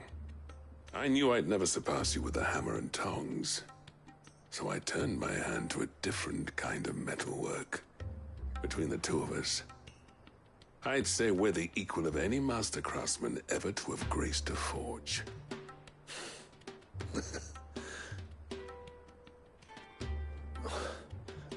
You know what? I think you might be right. Clive, you wouldn't mind if Zoltan came back to the Hideaway, would you? He's more than welcome. As long as he can keep our secret. Right. Zoltan, get your tools. We've got a legend to forge.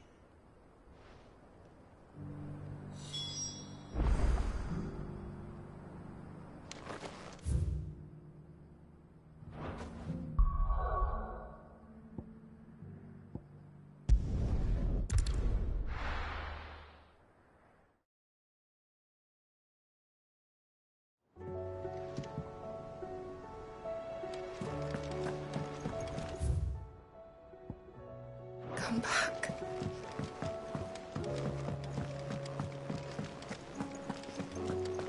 Oh, don't tell me we've run out of Papio nuts and all. Ah, the man himself. We were just about to make a start on that sword I promised you. It's funny, but none of this would have been possible without your help. You remember Camille? We'll be using his leatherwork for the grip.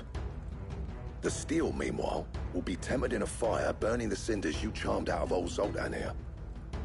And that whetstone from the Outer Isles, that'll be what gives the blade its edge. And the final flourish will be my talented colleagues' engraving. A team effort led by the greatest blacksmith alive. Now, save that talk till the thing's finished, yeah? Right. I'm ready if you are. To the bellows it is, then.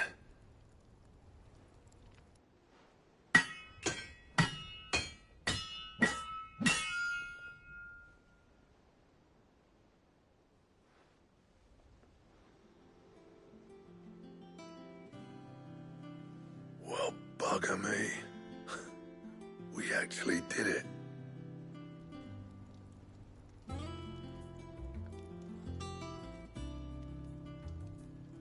The sword to end all swords. Ragnarok. It's quite something. I, trust you'll take good care of it. Thank you. Both of you. So, does this make you pair the greatest craftsmen alive, then? This? Nah. This was just following the footsteps of the greats of old. It'll take more than that to earn us our place in history. But we're up for the challenge. Here. A list of materials. Zoltan and I got talking on the long road back from Dravozd. We reckon with those items there, we could craft something even better than the Ragnarok. That's a weapon I'd like to see. You leave this list with me. I was hoping you'd say that. Good idea. No more drinking to forget my... Then tap the kegs! Vulcan's boys are on their way!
if it hadn't been for you, we wouldn't.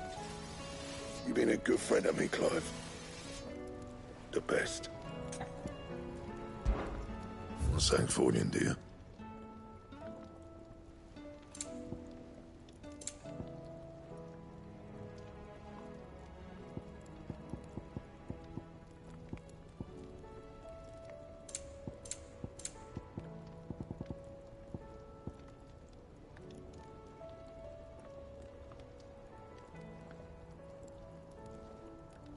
Anything else?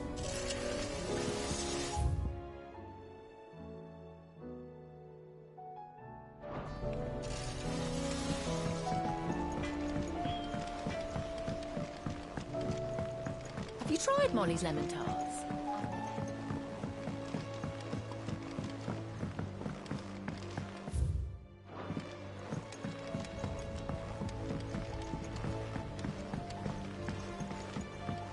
Canva lost.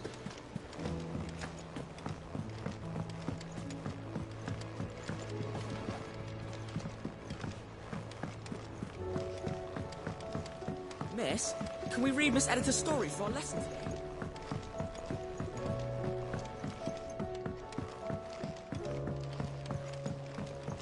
How was she? With Canva in the hands of Akashic.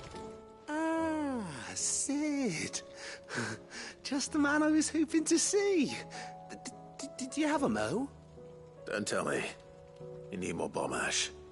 Oh no, we still got plenty of that left.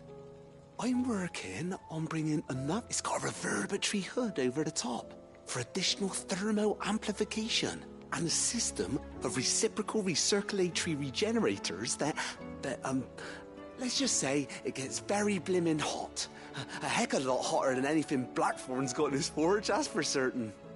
Only mithril engines get hotter, and you can't chuck ore in one of them and get... Trouble is, we won't be able to make out of any old rubbish neither.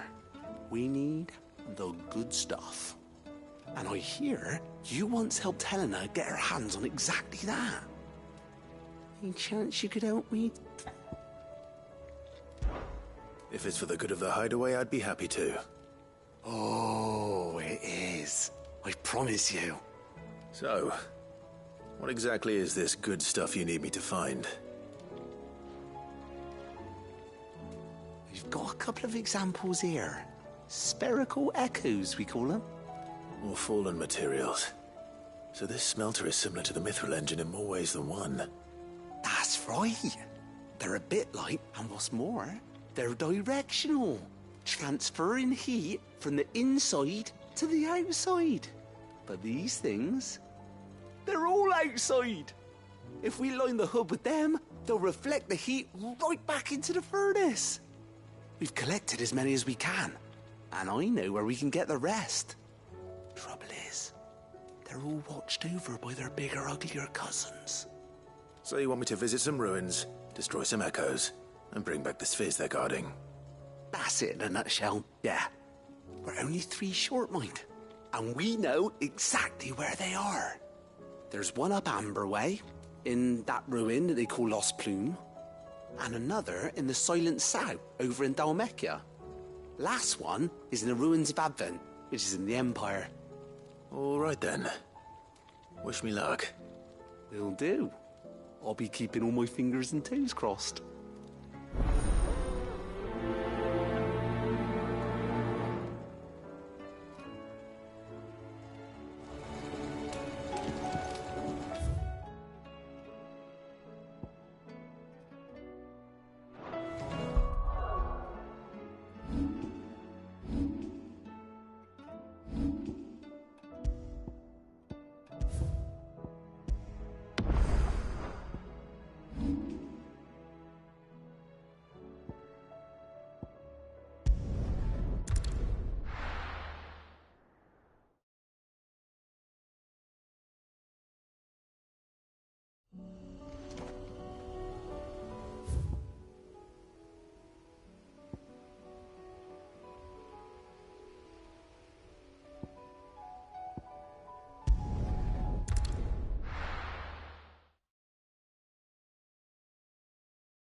with these ones first.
This is it.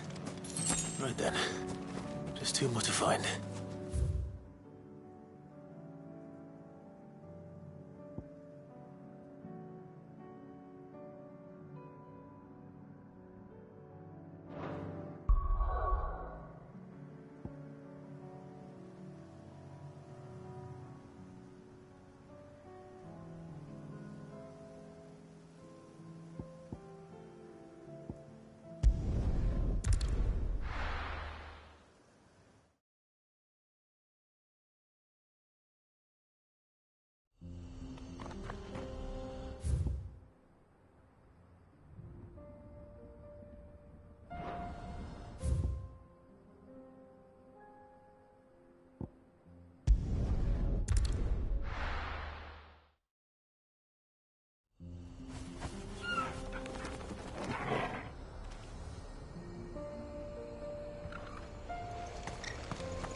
Good day. Here you are. Certainly. Farewell, traveller.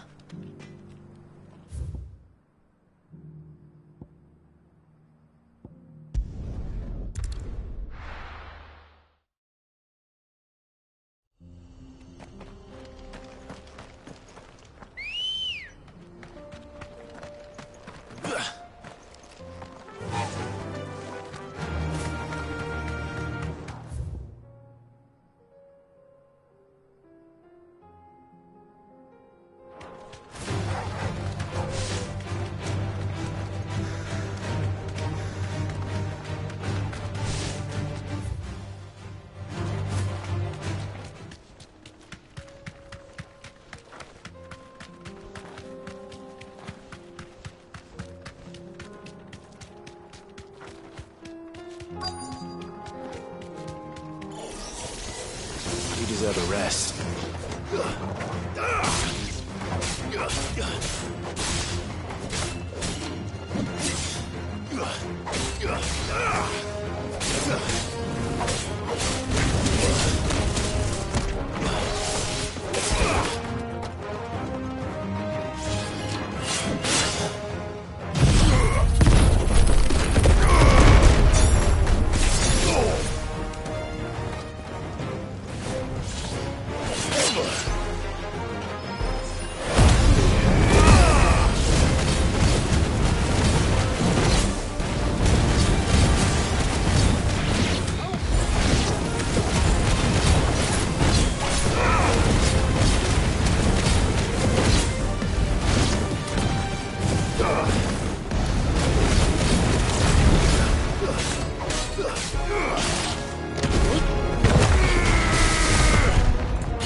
Two down, one to go.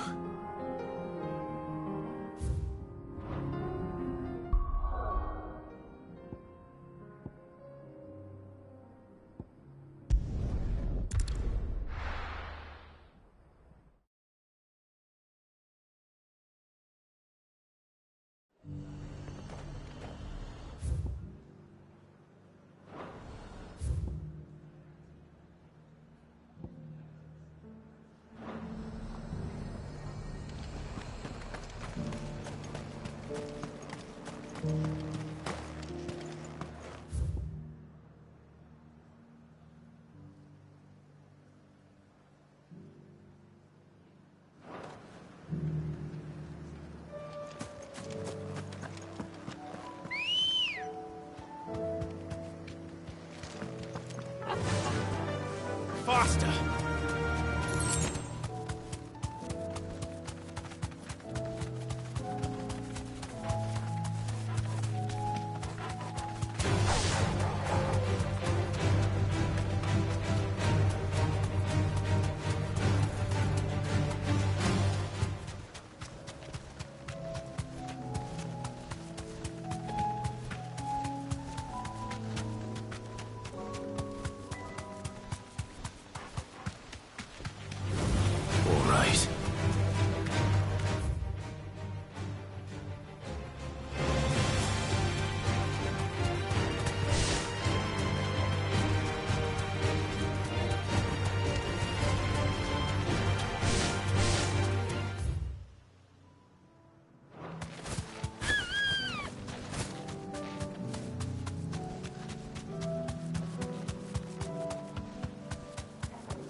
You deserve a rest.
That's all of them.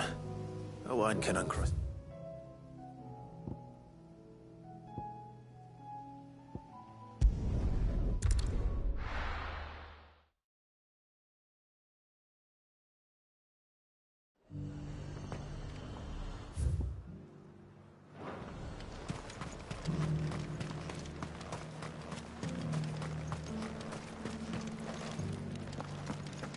There were ghosts at the gates, not days.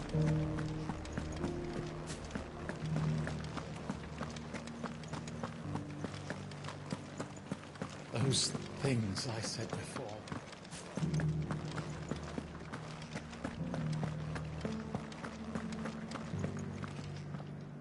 Oh, Clive. What am I to do? My wards and I may soon be without a home. What's happened? The High Cardinal has descended from his lofty throne and taken up residence here in Northreach. The High Cardinal? Leader of the Council of Elders, second only to his Radiance at the head of the Imperial, not that any of those things still exist. Now he goes by his noble title. And what does he want with Northreach? He wants to transform it into a military stronghold. A foundation. He's already secured the support of the various army remnants, with promises that they shall be afforded the respect they deserve in his... He would rob the... Believe me. What does Captain Philippe make of this? When the town was under attack, it was him the soldiers rallied around. Couldn't he use that influence again? How? By speaking out against one of the most powerful men in Sambrec. A man whose stated aim is to revive the empire Philippe's comrades swore to serve, and to improve the soldiers' lot within it. The captain can offer them a regular supply of gruel, and an occasional trip to the Vale to help them forget the terrors they face each day. The Duke offers them a vision of strength and safety. No. Any attempt to incite mutiny would cost Philippe the support of his men, if it did not cost him his life. But given the mood around town, mutiny may yet be unavoidable. The people have little appetite for further deprivation, least of all when it serves only to elevate others. Who could blame them? Clive, would you appeal to the Duke on my behalf? For your services to Northreach, you have the respect of the soldiers, and they will take you to His Eminence if you ask them. And unlike Philippe, no bonds of loyalty prevent you from speaking your mind to the man. Well, will you try? You could hardly fare any... I'll see what I can do. Thank you. Tell me then, in the garrison. Overseeing the troop. All right.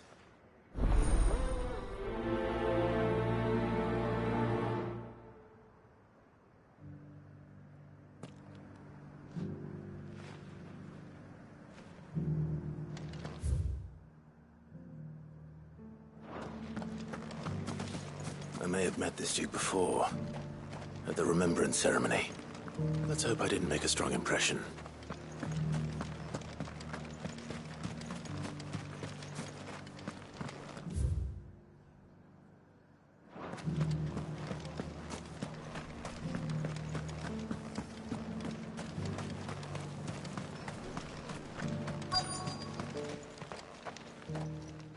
Halt!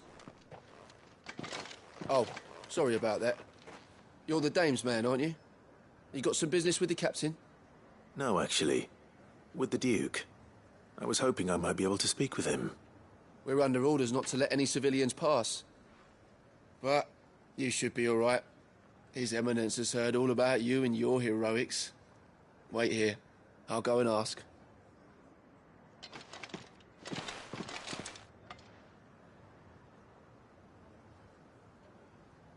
So, you are the sellsword who lent his aid to the garrison.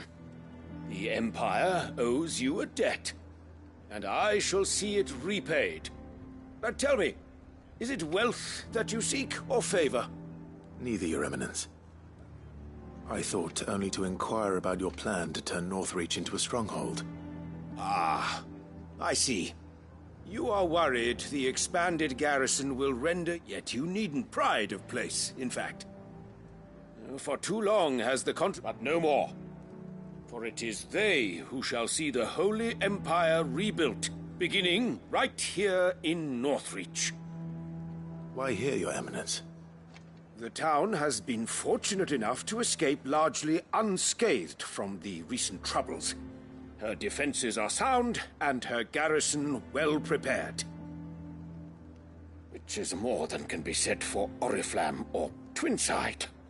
The Empire wants for a capital, and I believe Northreach to be the perfect place. With Caer Norvent as her citadel, we need own... Plans are already underway for the... soon enough. I fear you... Should they return in force, you will need... The people... If Sanbreque, one whose oath... That is why this... So that any... Precisely. The common folk have little and less, and you mean to deprive them of even that?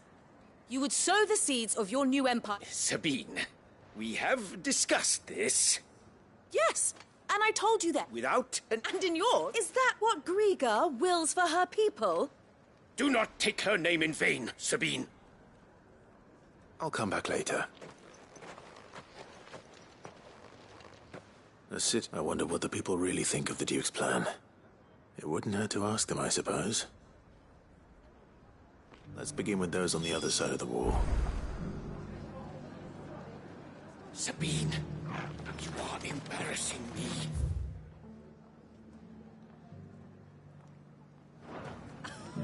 You're embarrassing yourself.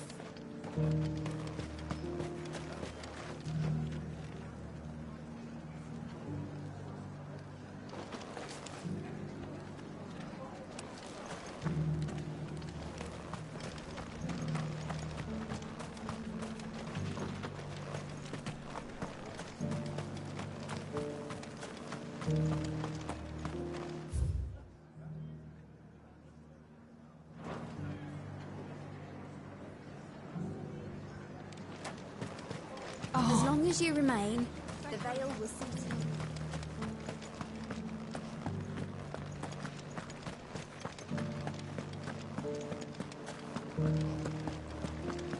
you. You needn't fret. The creatures have been...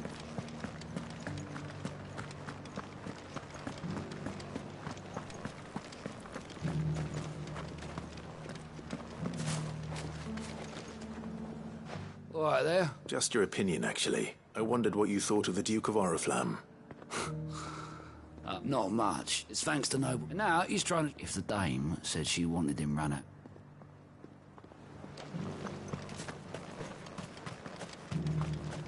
I got peppers to numb your tongue. I'll put fire in your belly.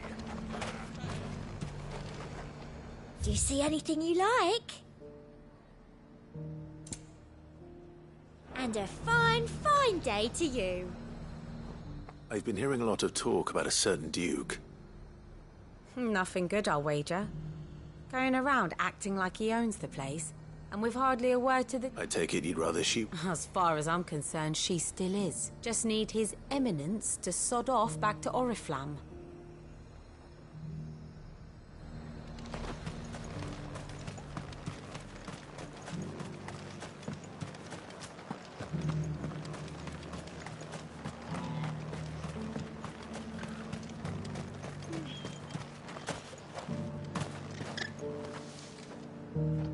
A question, if you don't mind.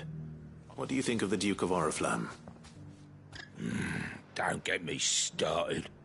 You build a life for yourself somewhere, earning for some noble to turn up and tell you got to hand it all over to him. If he thinks his name and his chains give him the right to empty our purses, he will do whatever it... Well, the people seem united enough. What about the soldiers?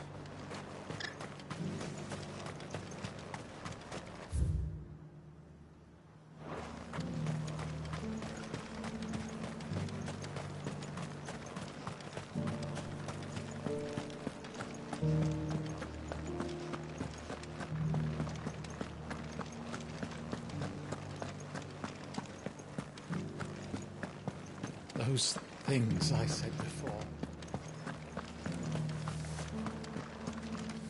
Excuse me, do you have a moment?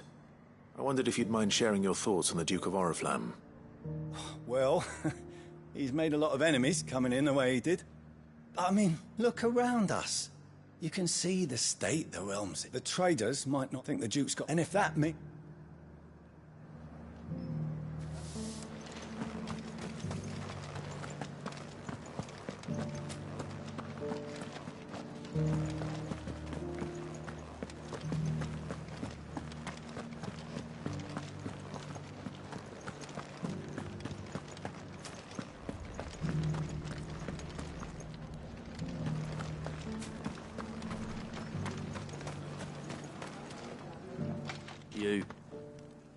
You're the one who's talking... On the Dame's behalf, yes. What do you think of his plans? Listen, I've got nothing but respect for the Dame, but I've got a family to look after. That's where my loyalties lie, not with the town or the... If the Duke... I left everything. As long as you remain... Sabine, you are embarrassing me.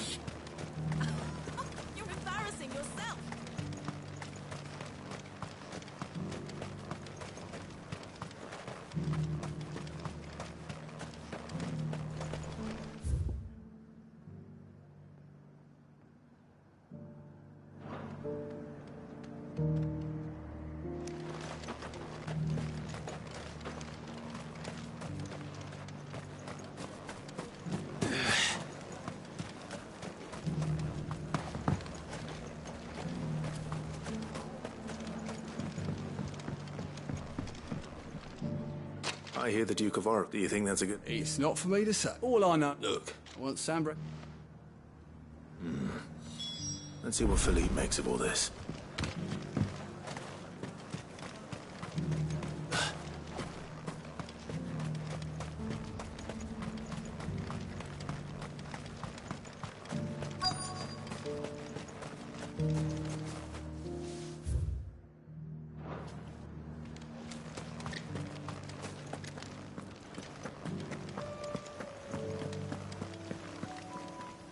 Captain, do you have a moment?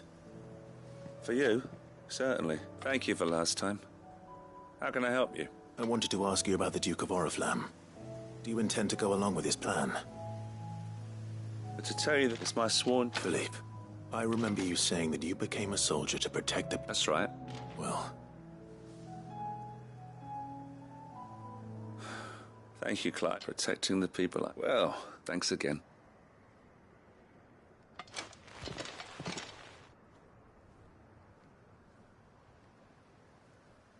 It seems Philippe wants to do the right thing at least. I expect Isabel will be pleased to hear that, if nothing else.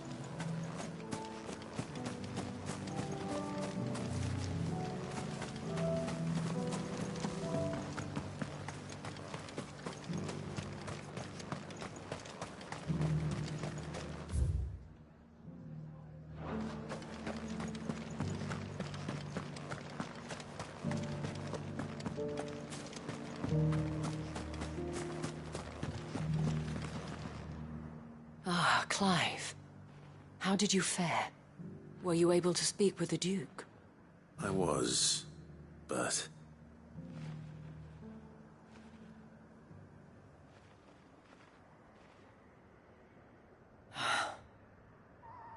So North... Well, though I doubt it will come as much consolation to the town. They deserve to be... Sadly, His Eminence values their obedience more than their opinions, and hopes to reassert the authority of the state. I fear he sees the people as mere pawns on his chessboard to be sacrificed for the greater good. Needless to say, they themselves are of a different opinion, and would rather their destinies were in your hands. The soldiers, meanwhile, are content to follow their orders. And not just because of the Duke's rank, but because of his vision. I thought as much. Had I sworn to protect Sambrek, I dare say I too would want nothing more than to see it rise from the ashes. Thank you for trying. But the battle is lost. I don't know about that. What happened to your uniform? I handed it in, along with my resignation. Told the lads I wished them well, but that I owe it to those I love to call it a day. But why? Because I realized what really matters to me. Not following some nobleman's orders for the sake of it, but protecting what I care about. Protecting Northreach. I honestly, but I'm certain they're not. And when they do come back, we need to stand with you to lead. It was you who found. There's no point following order. Indeed. All of us stand. That has always been Northreach's best hope. And what we have only to turn our attentions to the true enemy.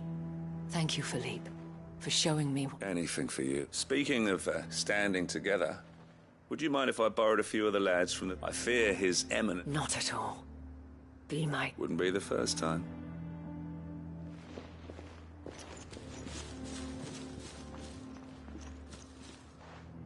There may be hope for... Especially I for my part, but I suspect... Until then... Until then...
bumps and lumps.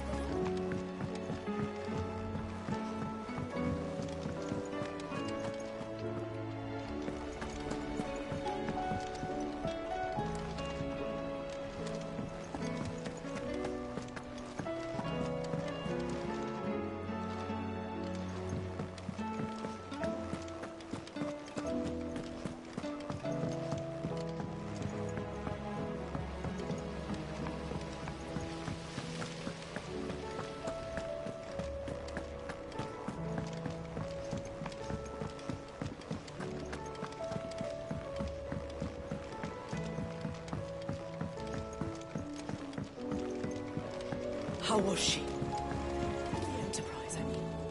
Ah, Sid. Wasn't expecting you back so soon.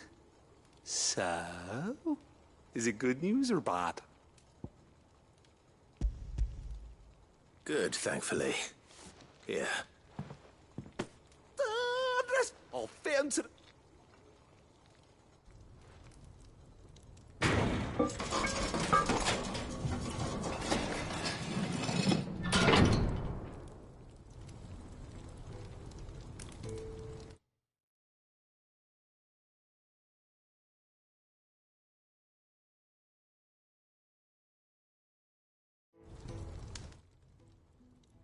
May I present to you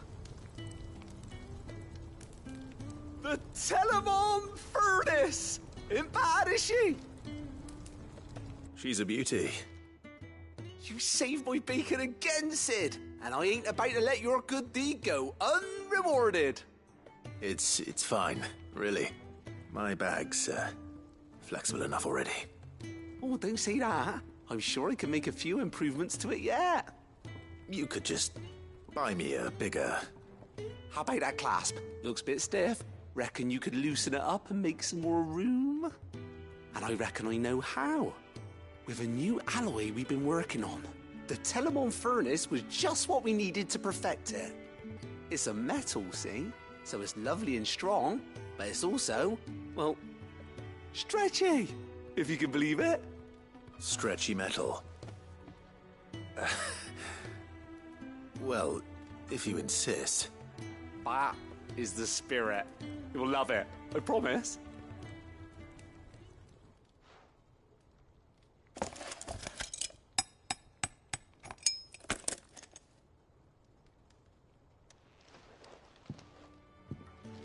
So, what do you reckon?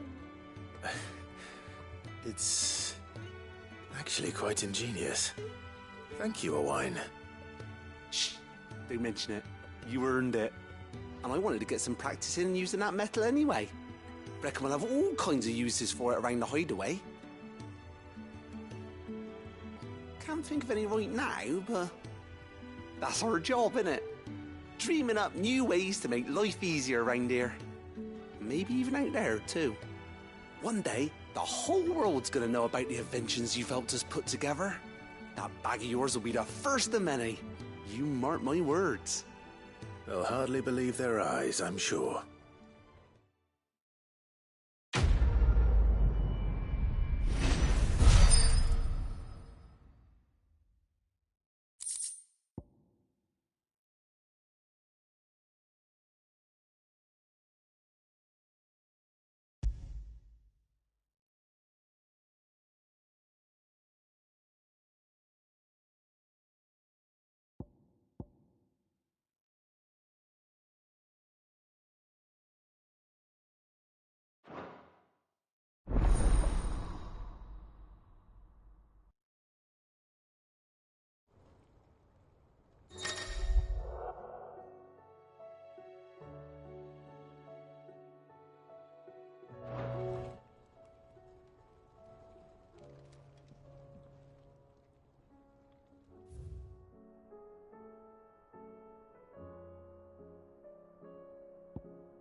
me we've run out of peppy. Still alive, are ya?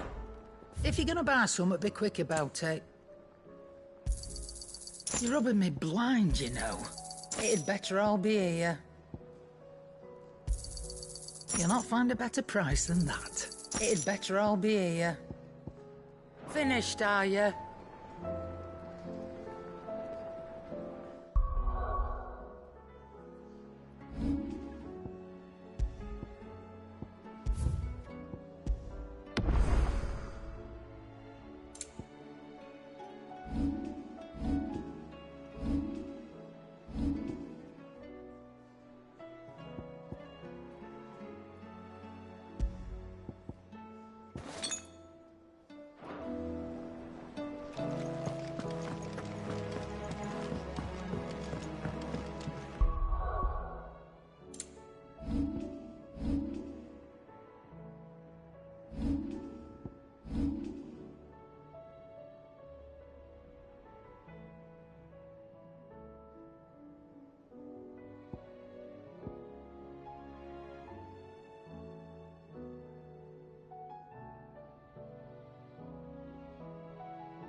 Covered in nicks and lumps, the lot of them.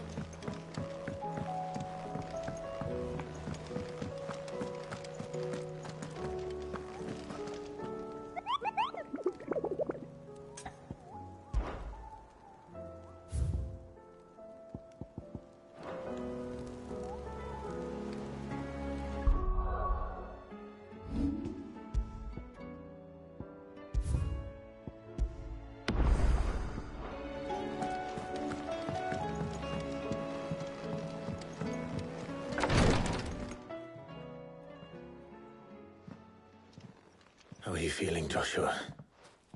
Better than I was. But not nearly as well as you should be. Your cuts and burns may have healed, but your body still bears the burden of every spell cast. And what would you have had me do? It was no ordinary foe we faced. It was the Warden of Darkness.